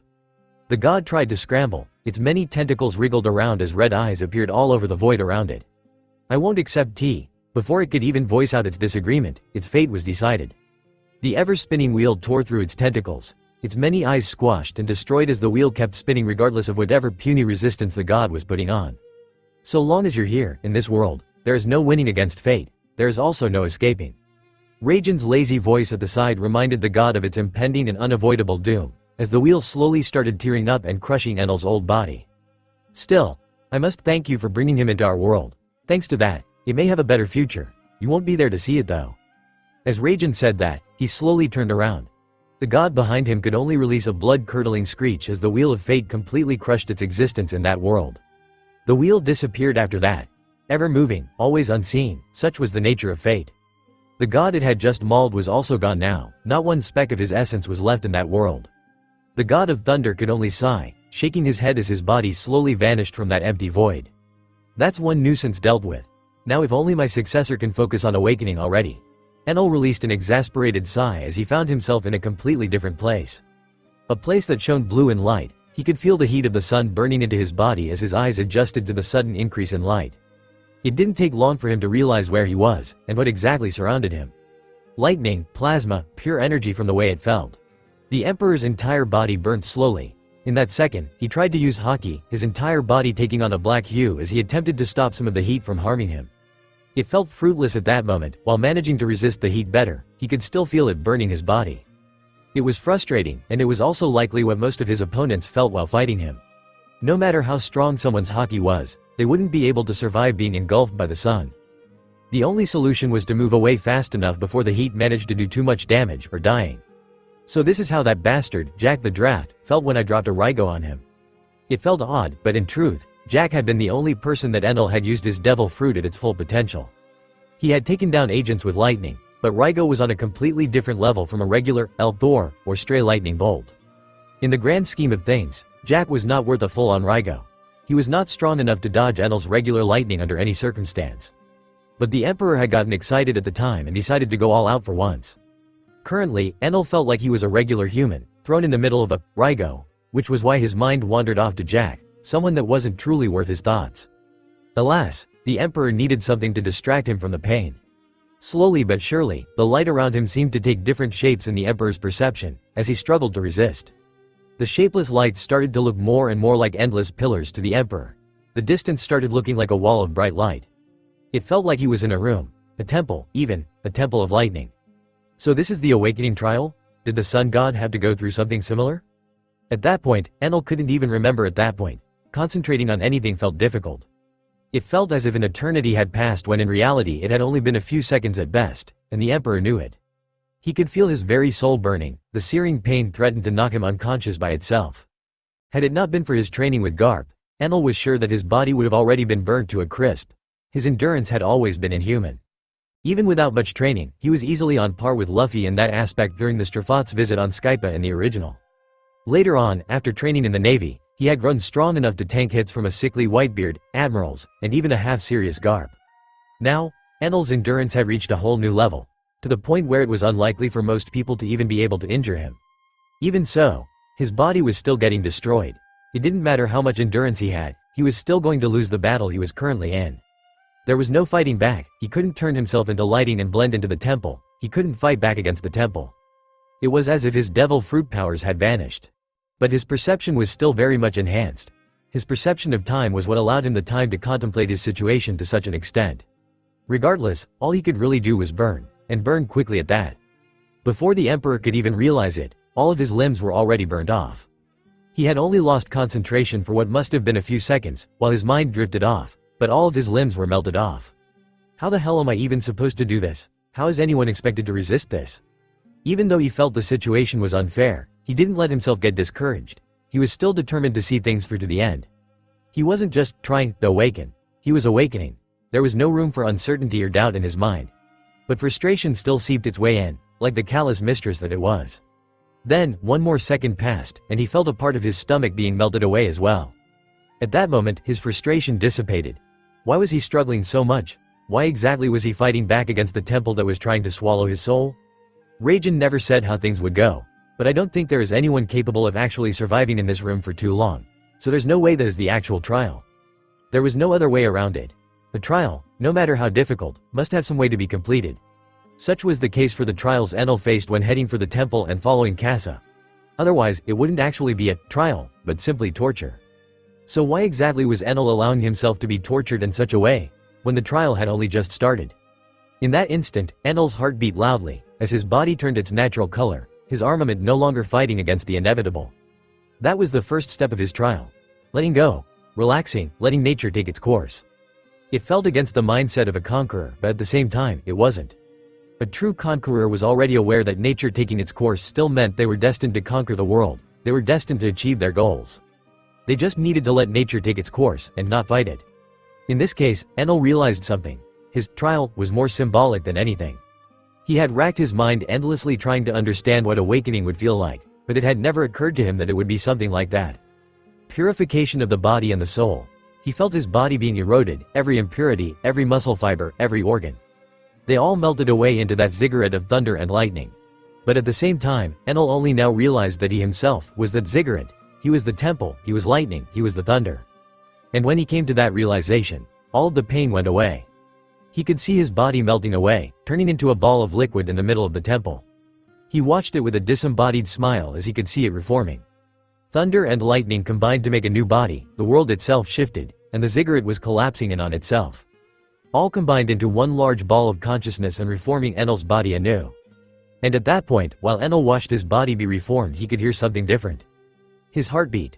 A new heart had taken the place of his old one, but it didn't feel the same at all. No longer sounding like that of a human. Each beat released the sound of thunder within his own body. Each breath that the body took reverberated throughout the mindscape that was now devoid of light. So this is it. Awakening. The next moment, the Emperor opened his eyes, this time in the real world. With his eyes opened, he could now see the world in a different light. It felt almost as if there was no end to what he could see. There was no end to what he could do. A limit that he had yet to test. A power newfound, yet to be discovered. And within the temple on Raijin Island, the three main actors of the awakening all stood straight. Enel looked at his arms, his glowing eyes inspecting his new body. He could feel the strength that now surged within him. He had so much energy that it almost felt unending. His eyes could see everything. He could see almost all the way back to the red line. Almost half of the new world was covered within his sight. His observation haki had evolved to an entirely different level, as expected. He could sense the aura, emotions, and intentions, and even hear the voices of everyone. It was as if he could hear the world itself crying in injustice. The amount of suffering he was hearing far outweighed every wood on the fire that was his determination to end the current tyrannical regime. Enel clenched his fists before his gaze turned to Raijin, giving the old god a look of sympathy. So for all of these years, he was stuck here, as a shadow of his former self, constantly hearing the cries of the world as it burned in turmoil under the world government's rule. Raijin's eyes flickered with appreciation when seeing the look of sympathy that Enel had given him. Kasa's hands trembled as they came together, her eyes looking at the tall emperor. Reverence was in her eyes, her mouth muttered prayers as she kneeled in front of her lord's successor. A glowing aura seemed to protect her from the pressure that Enel was exuding, most definitely protection provided by her dear lord. Raijin's skeletal eyes radiated with pride as he looked at his successor. The one that was fated to take his throne, fated to finally carry on the legacy of the great kingdom that the gods had once ruled. The burden of strength. You're the one carrying it now, both responsibility and leisure in your hands. The god's voice sounded melancholic as it slowly walked over to its throne and sat back down on it. A passing of the torch was only natural for him. The only throne he needed was the one in his tomb. The world was for his successor to grasp. It was up to the newer generations to honor the legacy they had left behind. To remind the world of its golden age. Yes, this is the way it should be. A true god was born today. And the entire world felt it. Enel's heartbeat sounded out in the real world now. The clouds that had once parted immediately darkened. An eternal black cloud seemed to swallow up the entirety of the new world. The sound of thunder broke throughout the entire world, as everyone's attention was fixated upon the Grand Line in the new world. At Raijin Island, near its shores, the ships of the fallen monk pirates swayed in the chaotic waters as Uruj looked at the dark sky with cold sweat spreading on his back. It was already apparent to him just how scary the great powers in that world were. But what he was seeing felt like even a level above that. From the very center of the island, where there was once an intimidating lightning pillar, the mad monk could feel a terrifying presence. His very soul trembled as he brought his hands together, in prayer. It was something he did instinctually. The presence he felt there could not be described in any way besides as being that of a god, and to cement that feeling. The monk's eyes could not see the end of the dark cloud that now hung above him. It was as if he was staring into an all-encompassing void. He could only let out a trembling smile as he hoped that the lightning strikes would spare his flimsy life. In the distance, an ancient elephant looked up. Its hollow green eyes seemed to gain light as it watched the clouds gathering above its head as well. The island it was carrying on its back seemed to rattle in fear at the sound of the thunder. The minks residing on it all seemed to take cover, to avoid the upcoming thunderstorm. But the elephant that carried the island itself was calm. The god of thunder awakens. The elephant turned its trunk to the sky, and let off a thunderous roar in celebration. The seas around it shook even more as the elephant seemingly sounded the trumpet for the upcoming era. Finally, a chance for me to repent. The gigantic elephant then moved. Its legs moved once more, with renewed vitality, as the ancient being started heading for the thunder god's grave. A similar scene happened somewhere in the depths of the sea. A gigantic, 8-headed snake turned one of its heads to the sky as it felt the vibrations of the thunder all the way down to the bottom of the sea. So that pipsqueak succeeded. I guess fate truly did change because of him. I wonder how this war will end. I wonder if I get to see its ending. I hope I have enough time left. After that, the gigantic mythical being closed its many eyes, preserving its energy. Its only hope was to finally get to witness the dawn of a new era, to see how the sun would set on the old one, and be there for it all. However, the current era was adamant about clinging on. In the middle of the holy land of Mary Joieuse, which had already been rebuilt, now stood a gigantic castle. The one that stood on the empty throne, the personification of the sea, trembled when hearing the thunder in the new world. So that's how it is going to be. Yes, fate is becoming clearer now. The stoic ruler immediately called on his subjects. They were not going to be getting any sleep that day. As Enel's thunderous heartbeat reverberated throughout the new world, the Straw Hats were already prancing around on Fishman Island. They had yet to deal with the local troublemaker, Horty Jones. But there was no rush, they had just arrived there anyway. But they were stopped in their tracks for a moment, all of them looking at the sea that surrounded the island. The underwater currents became wild and sporadic. It managed to make some of the Straw Hats panic. Luffy looked up at the sea above him with a confused gaze. Is Long Enel up to something? The future sun god's mind immediately went to the Sky King. If there was anyone strong enough to make the world react in such a way, then that was Enel, at least in Luffy's eyes. He was also the only person with lightning, thunder powers that Luffy knew of. Robin also looked up at around the same time as her captain. Her eyes contained a bit more concern. She also immediately thought about Enel, with worry at the forefront of her mind. She didn't let her emotions show outwardly, however. At the end of the day, there wasn't much she could do besides worry. She may have gotten stronger, but not to the point where she could stand by Enel's side. The upcoming war was going to be a lot more dangerous as well from what Enel had been telling her. Robin knew that there was no point worrying about him, but she still couldn't help it. Alas, she knew that Enel was strong enough to handle himself, so she ended up just sighing and continuing with her sightseeing, taking her mind off of things after the thunder ended. Despite its far-reaching effects, the awakened Enel's heartbeat became contained within his body after a minute or two. That short amount of time was all he needed to announce his presence to the world regardless. His mind felt like it was more liberated than ever. It felt like his mind itself had evolved. Instead of the mantle that usually appeared during the awakening of a zone, like Nika's, Enel seemed to gain something else. A large spinning circle with lightning drums. The lightning forming it was so concentrated that it felt like a solid object. It spun endlessly, hovering over the Emperor's upper back. The Sky King could feel it as if it was part of his body. A powerful limb that he could manipulate to some extent. He turned the drums into blades for a moment, turning the spinning circle into a deadly buzz saw. The Emperor heaved a sigh as his heartbeat calmed down for good, and in that moment, he felt his newfound strength slipping. At that moment, he felt weak and sluggish.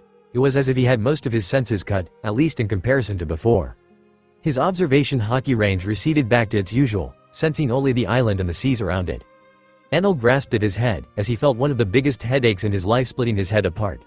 Regardless, he grit his teeth and didn't make a sound to signal that he was in pain. So this is the blowback of using my awaken from, huh? Enel closed his eyes as the veins bulged on his forehead. The blowback of using his awakened form was rather simple. A head-splitting fever. It sounded quite forgiving, but in the middle of a fight, it would be far too much to handle. But the most important part of the blowback was the sudden shift in perspective. The Emperor only got a taste of what it felt like to be near omniscient, to be able to sense everything at once in a part of the world. It was a godly power that provided one with a certain rush, and being suddenly stripped of that while receiving a fever was certainly not a great feeling. At least I am not using up my lifespan or something like that. Enel grasped at his head. It seemed the fever would be there with him for a while. Raijin still looked at him. Yes. You have a long way to go still. You aren't me, you won't be in that form forever. But make no mistake. That rush you received when using your newly found powers. That feeling of reaching godhood. That has still rewarded you. Enel blinked a few times as he tried to concentrate on the old god's words. Then, he concentrated on his body for a moment. It does feel stronger. Your body has been forever changed by this awakening. If you were any weaker, you would have been reduced to ashes for good. But through endurance and will, you reforged your body. Enel clenched his fists, feeling the power coursing through them and judging it silently. He felt quite a lot stronger than he had been before awakening, but it was still comparatively weak when compared to his actual awakened form. Which was where the feeling of weakness came from. Enel also observed a more permanent addition to his body. On his upper back appeared the tattoo of a spinning circle with drums. The drums that signified his awakening were still with him, etched on his back for the rest of his life. Awakening. I guess that name fits. It really does feel like I've been sleeping until just now. Enel finally felt the headache reside as his shoulders slumped. Sleeping, huh? You did make your way here with your own strength and intellect. If that was you sleeping, then I must say you are a rather good sleepwalker. The god said in an amused tone. Enel raised an eyebrow at the joke the god made. He noticed the old thunder god's voice becoming fainter and fainter, the lights in his eyes becoming less pronounced. That's it, huh? The Emperor muttered as he watched the god's shining lights be snuffed out by time. Casa also noticed her lord's speech getting weaker. Her old eyes filled with tears as she slowly walked over to the old god, who simply raised his skeletal palm, stopping her in her tracks. You did well, priestess, but I am no longer your lord, the god said as he then pointed to Enel. Casa could only weep as she kneeled once more in that tomb, knowing that she was experiencing her late lord's last minutes. 33 generations of shrine maidens had lived, all under the protection and grace of the thunder god in front of her. Now, after living for so long on that island, she was to be the one witnessing his true death. Enel also thought about those things, and he felt pity for the old woman. The skeleton seemed to be able to read their thoughts at that very moment, and he gave them a few parting words as his skeleton slowly started turning to dust. Make no mistake. I have been dead for a long time. My failure was what led to today's pain and suffering. It's up to you to fix the future. I hope it's your FA. With each sentence, more and more parts of his remains turned to dust. His skeletal body disintegrated completely as the wisp of soul that kept it moving disappeared. His eyes died out before he mouthed the last part, but Enel still understood it. I hope it's your fate, huh? So it comes down to that? It felt strange, having to rely on fate to secure his success. In a sense, following fate also meant following what he felt was right. But it still felt strange for him that the result ultimately relied on fate itself. Hell, fate is such a powerful tool that IMU was able to revive a few times, rejuvenated after fighting the gods for days. It was a strange concept, it made the emperor feel a bit small. But at the same time, he had no reason to feel that way. He had already changed his fate once. He had changed the fate of the world with his presence as well. Maybe, if it truly wasn't in the cards for him to win, he could do it again. It was a nice thought. Some assurance when faced with grave circumstances. I'll just keep pushing through. No matter what happens. The emperor looked at the old god's clothes, all that remained of him, with appreciation. Just like that, I managed to awaken near him. He could still hear the stifled cries of the old woman that had worshipped the old god her whole life. But those cries also ended after a few seconds. The old woman finished grieving rather quickly. Instead, she walked over to the dusty remains of the old god with an urn, and slowly started sweeping the dust. I didn't say anything in that moment. He simply sighed and allowed her to do her job. The urn was quickly filled, and placed upon the throne, the god's final resting place. The old lady bowed one last time to her old lord in silence, before she finally turned around and looked at Enal. I knew this would happen when I first laid my eyes on you, but that still didn't prepare me. I apologize for showing you such an unsightly scene. The woman bowed once more, this time to the emperor, her new lord. It's fine. You were loyal to Raijin, it's only natural to grieve under the circumstances. Enal waved at the woman to raise her head as he slowly crouched down and spoke to her evenly. So, what will you do now? He asked the old lady as he looked around the tomb of the lightning god. I will remain here. I will take care of Lord Raijin's tomb. The last wisp of his consciousness may have passed, but my duties haven't stopped yet. The old woman also looked around the temple for a bit as she spoke. Enal had already expected that answer. He merely nodded before slowly standing back up and preparing to leave. I understand. I must take my leave. I would stick around for more time, but the world waits for no one. But just as he was about to turn into lightning, the old woman stopped him. Before you go. She grabbed onto his coat with one arm, her hand searching into her coat for something. Here, take this. She took out a small golden pendant with a red heart. The emperor raised an eyebrow. The pendant felt ancient. This is to be given to the new lord. It signifies your connections to the shrine maidens. The old woman immediately explained the pendant's purpose to the emperor. It sounded like a symbolic gift, so the emperor accepted it without thinking much. He took it, grabbing it tightly, before smiling and putting it in his pocket. The old woman bowed once more, a pleasant smile spreading on her lips. With this, we are one of heart. I wish you the best of luck, Lord Enal. The emperor raised an eyebrow when hearing that, but he didn't put much more thought into it, figuring it was just her tradition speaking. Instead, he turned to light and reappeared outside, in the clouds. With Raijin truly gone, the storm had already died down. The magnetic field of the island was back to normal from what Enal could feel. With this, the Mad Monk and his crew should be able to get on with their journey. His gaze turned towards the ships of the Mad Monk pirates, which were slowly heading back to shore. Well, onto my next destination. Well, there are a few places I want to visit.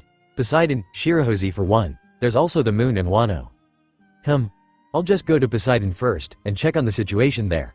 It would be a shame if something went wrong and she actually died. Though it's doubtful with how strong the Straw Hats are this time around. Enal had plenty of reasons to visit Fishman Island. For one, he needed to make sure that Poseidon was safe, and that he had the Fishman Kingdom's support in the upcoming war. The more governments agreed to their cause, the easier it would be to instate a new government after the fall of the current one. Until now, Enal was confident that he could convince most of them. The world government had done an outstanding job of turning the entire world against them already at the end of the day. Currently, Fishman Island was under Whitebeard's protection, so they were very likely to side with them, but having a formal talk with their royalty felt appropriate to the Sky King. While on his trip, he also had the chance of surveying the Straw Hats a bit more. He needed to better judge their strengths and weaknesses while deciding on his ways of awakening Luffy. For a second, Enal even considered having Katakuri and Big Mom do it. But he had a somewhat friendly relationship with them, so he didn't really want them to die. Oven was also returning to his family from what the Emperor had gathered, so there were plenty of chances for him to clash with the Straw Hats. Well, it's hard to tell if the Straw Hats will even go against the Big Mom pirates in the same way. Didn't Big Mom start targeting them and going for the arranged marriage because Luffy disrespected her? Enal's memories of the original show were starting to grow a bit foggy. It had been quite a bit of time, and he hadn't paid too much attention to the Fishman Island arc. He did remember that Big Mom was the one providing protection on Fishman Island after Whitebeard's death, but that wasn't happening anymore. It's unlikely that they'll come in contact at all. Enal could only rub his chin as he sat on a cloud right above where Fishman Island was supposed to be. The island itself was at the very bottom of the sea. Reaching it with an uncoated ship was considered quite difficult. Well, it was considered impossible for those that weren't fishmen.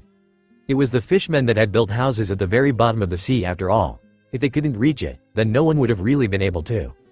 But I should also be able to reach it. Enal had plenty of methods of reaching it. For one, he could ionize as much water as he needed to make a perfect bubble around him and travel to the bottom of the sea. But there was the problem of water pressure in that case.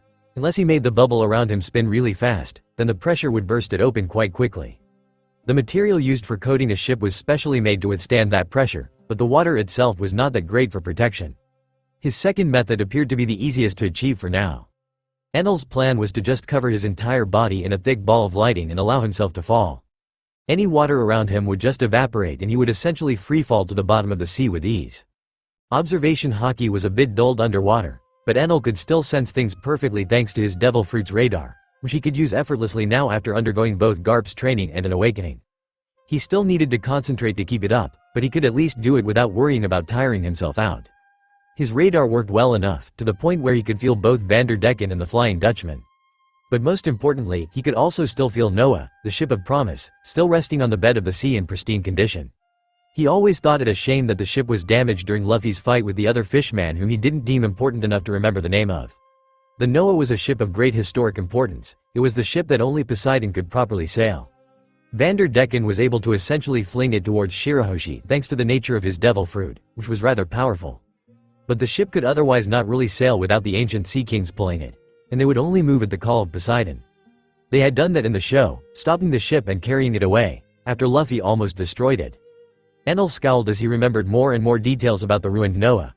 It was also the biggest ship Enal had ever seen, about as big as Fishman Island itself. There was also the promise that the fishmen had with Joy Boy, Nika, which turned the Noah into the ship of promise. Enal hadn't been able to find anything about it on the poneglyphs he had stolen alongside the revolutionaries. I guess I'll have to ask King Neptune about it. In the end, just smiled and stood up on the cloud. No use mulling over it now though. Better get to work. I don't have all eternity. Enal then simply stepped off the cloud, plummeting towards the seas with that same smile plastered on his face. Just a few meters before he hit the sea, his entire body sparked, lighting his surroundings as he exuded enough heat to turn a regular human into charcoal in seconds.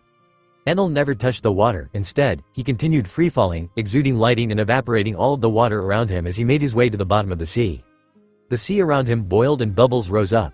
He formed a small whirlpool above him as he went down. The sea worked steadily to repair the wounds that the Emperor had made. Enal simply closed his eyes and allowed himself to fall further. He felt the world around him still. His observation Haki was a bit stunted, but it still spread out quite far. His training with Seastone had paid off to some extent. His radar also pulsed out, at the rate of his heartbeat. A steady rhythm that gave him a proper view of any and all objects that might have gotten in the way of his fall. There were plenty, but he didn't bother stopping. Instead, he turned into lighting completely, melting through the obstacles with ease as he accelerated more and more. And eventually, he hit the bottom of the sea like a thunderbolt. The bed of the sea underneath him trembled as he continued to evaporate the water around his body. The Emperor didn't just sit there. Instead, he first headed for Fishman Island, whistling as he did so.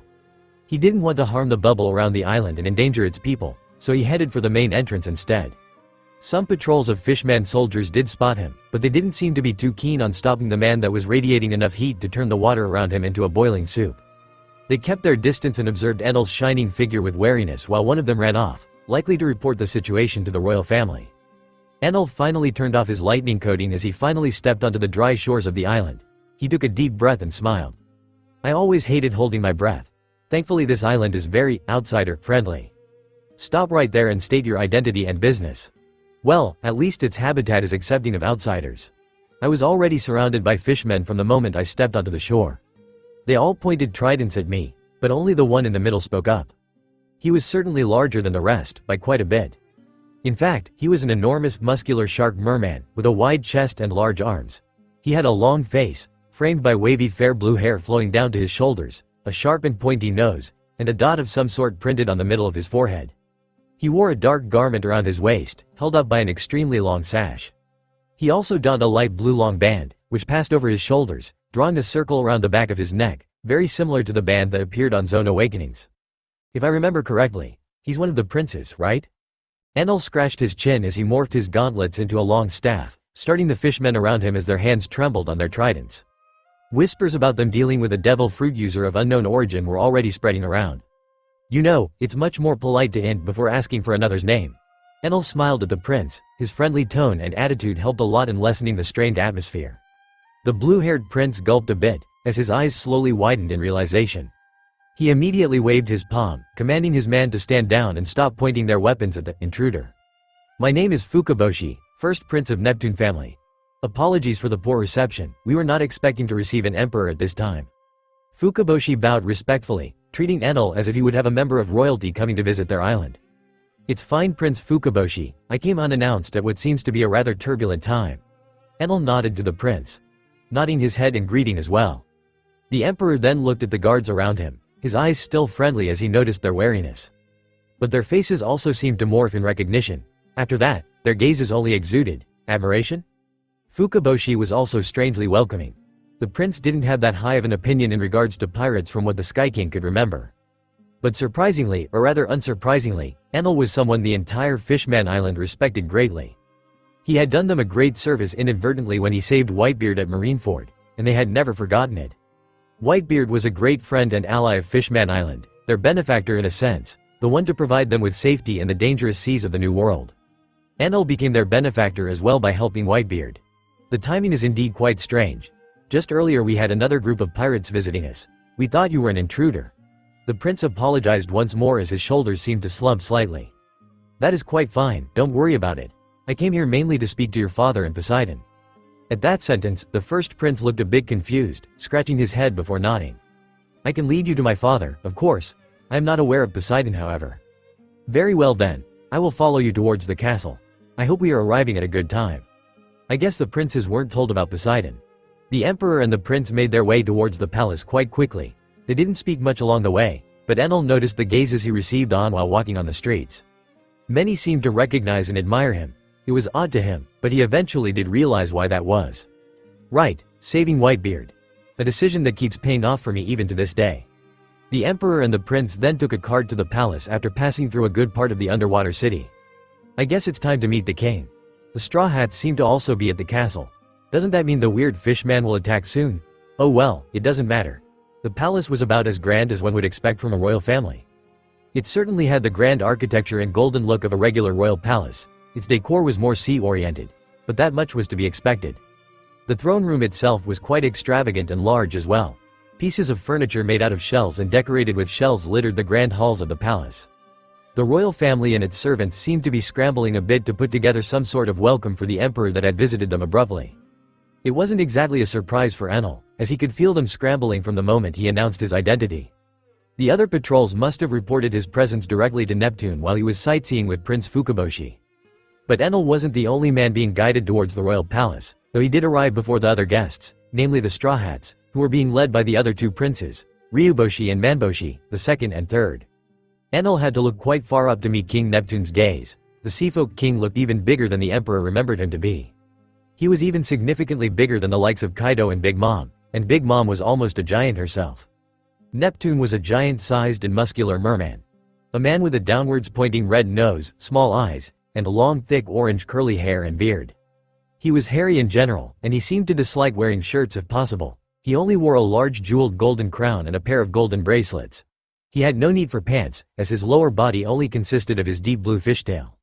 His gigantic golden trident sat by the side of his throne, where his pet whale, Ho, was currently sleeping. The king slowly stood up from his throne, floating towards the emperor as if in water, with the use of a bubble ring that wrapped around his lower body. Around them were plenty of mermaids, all bowing towards the king and the emperor. It was not that grand of an opening, all things considered. The king didn't throw a banquet or anything, but he did bring out some people to make things more respectful. The first prince seemed to be a bit taken aback by the greeting and probably hadn't been informed of the preparations that were being made. But he was able to roll with it, going off to his father's side and bowing a bit, before whispering something about going to collect his sister and leaving. Neptune nodded to his son before turning back to Enel. "It is rare for me to greet one such as yourself in my castle. An emperor and an ally of our island." Neptune bowed slightly, his back arching a bit while his head still angled downwards to meet the emperor's gaze. "I am glad you consider me an ally already. I'm guessing it's because of my relationship with Whitebeard, correct?" Enel nodded towards the king, signaling him to straighten his old back. "Indeed. Any friend of old Whitebeard is a friend of mine." Neptune closed his eyes and nodded, his tone melancholic. He didn't dwell on it for too long, however. He opened his eyes and looked at the emperor once more. "We owe a lot to him, many owe him a lot. You befriended at least half of the New World by saving him and Ace back then. You certainly befriended those in his territories." Neptune's voice was loud but gentle. The king spoke in a respectful tone, but he was also quite blunt. He didn't seem that uptight about the emperor's presence. I guess there are a lot of people that respect Whitebeard. Quite the stark contrast when compared with Shiki. They're from the same generation, and the Golden Lion is mostly forgotten. Though he may have been able to go under the radar because the world government were trying to hide the fact that he escaped prison in order to save face. Regardless, doesn't matter anymore. Has Whitebeard contacted you at all recently? Enel crossed his arms while Neptune clapped his hands together, commanding some merfolk servants to bring a few drinks and an appetizer. They brought a huge golden chalice for Neptune and a regular-sized one for Enel. Regular-sized for Fishman just so happened to be about the perfect size for Enel too. Whitebeard is always busy, and news from the outside world has somewhat stopped in the past year. My scouts told me of scary things, Sky King. Fishman Island is far too removed to help out the other kingdoms, unfortunately. So I don't blame him for the lack of contact. He is old and sick at the end of the day, still, we benefit from his protection. Enel nodded, realizing that Whitebeard's crew had likely not contacted them regarding Kaido's attack previously. If they had, then Neptune would most likely be aware of what had happened that day.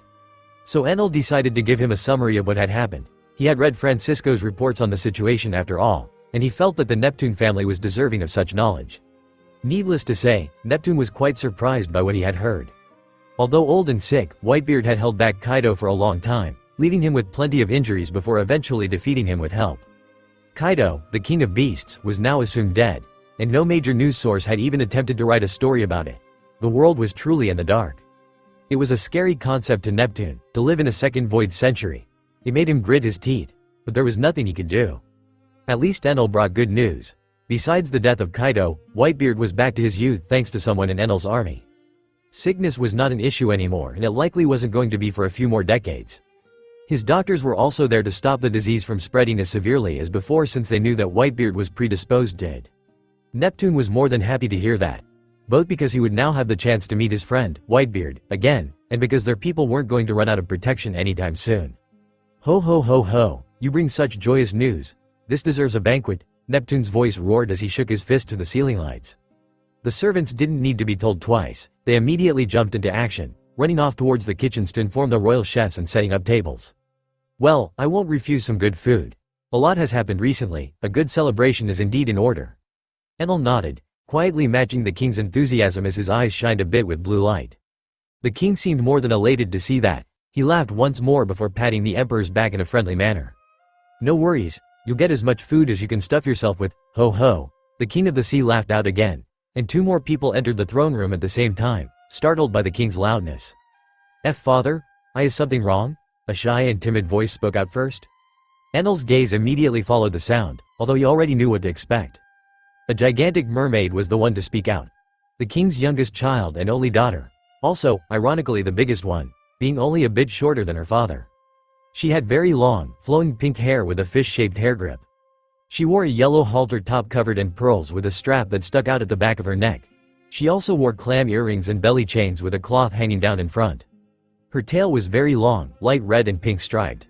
And, most importantly, she also happened to be the modern incarnation of an ancient weapon. Just seeing her made him remember a bit more about her character. 1. She's supposed to rival Hancock in beauty, although I still think Robin is more beautiful.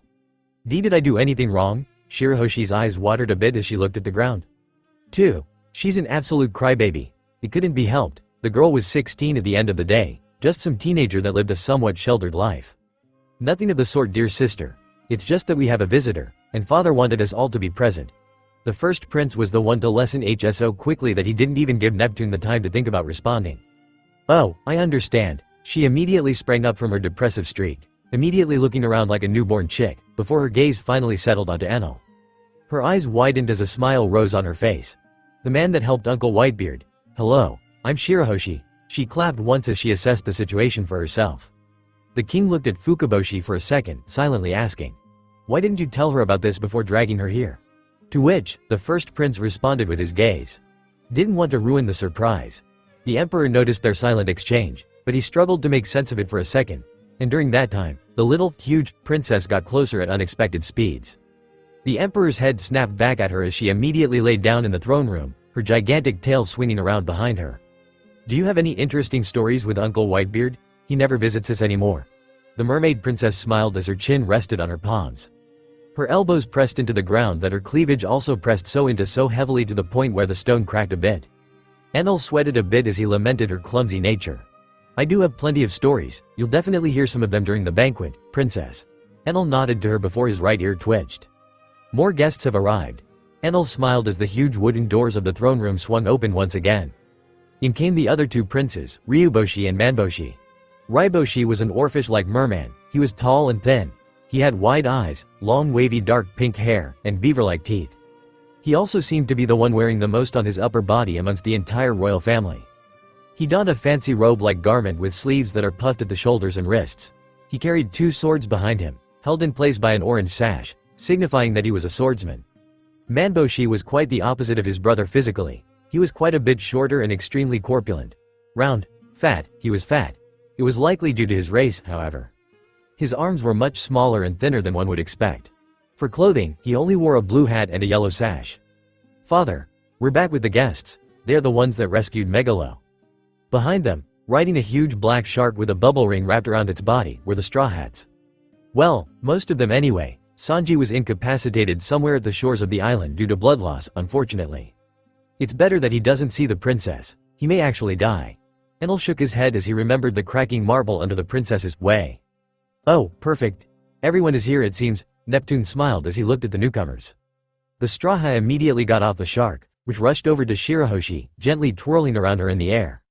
So that was Megalo. The emperor mused as he scratched his chin. Meanwhile, the Straw Hat were taking in the views of the royal palace, before they finally noticed his presence. Enal, Usopp and Luffy were the first to notice him, both looking at him in surprise.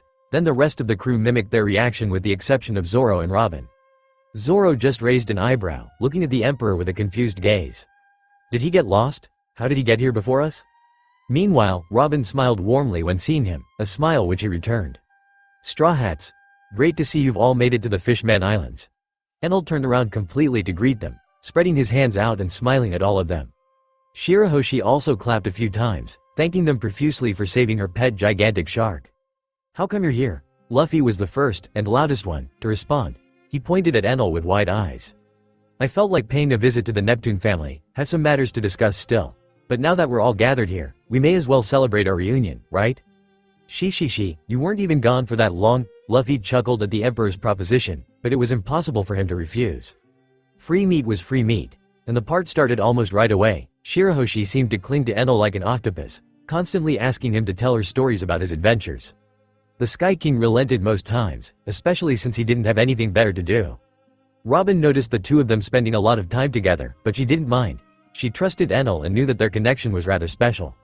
She continued hanging out with Nami, not wanting to leave her alone in an unfamiliar place. From time to time, the emperor would scoot over and they would exchange a few words. She didn't ask about the strange thunderous sounds that had engulfed the new world. She only cared that he was safe. Nami also seemed quite keen on making the two of them spend time together, even trying to set them up to dance during the party. It was clear that the cat burglar was trying to play matchmaker, which was slightly adorable. Unfortunately, the celebrations didn't last long. As Enel felt a large object, a two-headed axe, whizzing towards them, spinning towards the throne room, headed straight for one particular person. Shirahoshi. Her eyes widened as her head turned towards a window, which broke that very moment. She put her hands on her head as she cried out. And no, Luffy also noticed that, and was about to enter second gear and help her, before he noticed that Enel was already near her. She was not in danger, however. Before the axe even touched her, Enel appeared in front of it and simply reached out for its blade, his hand turning black. The axe stopped in an instant, unable to press on for even an inch. It trembled, struggling, as if it still wanted to go forward, to reach its target. Enel just sighed and grasped it harder, cracking it and breaking the blade of the axe completely. Shirahoshi had barely managed to react to what had happened before Enel spoke out. It seems we have even more guests. Enel's voice rang out coldly as the music in the hall stopped.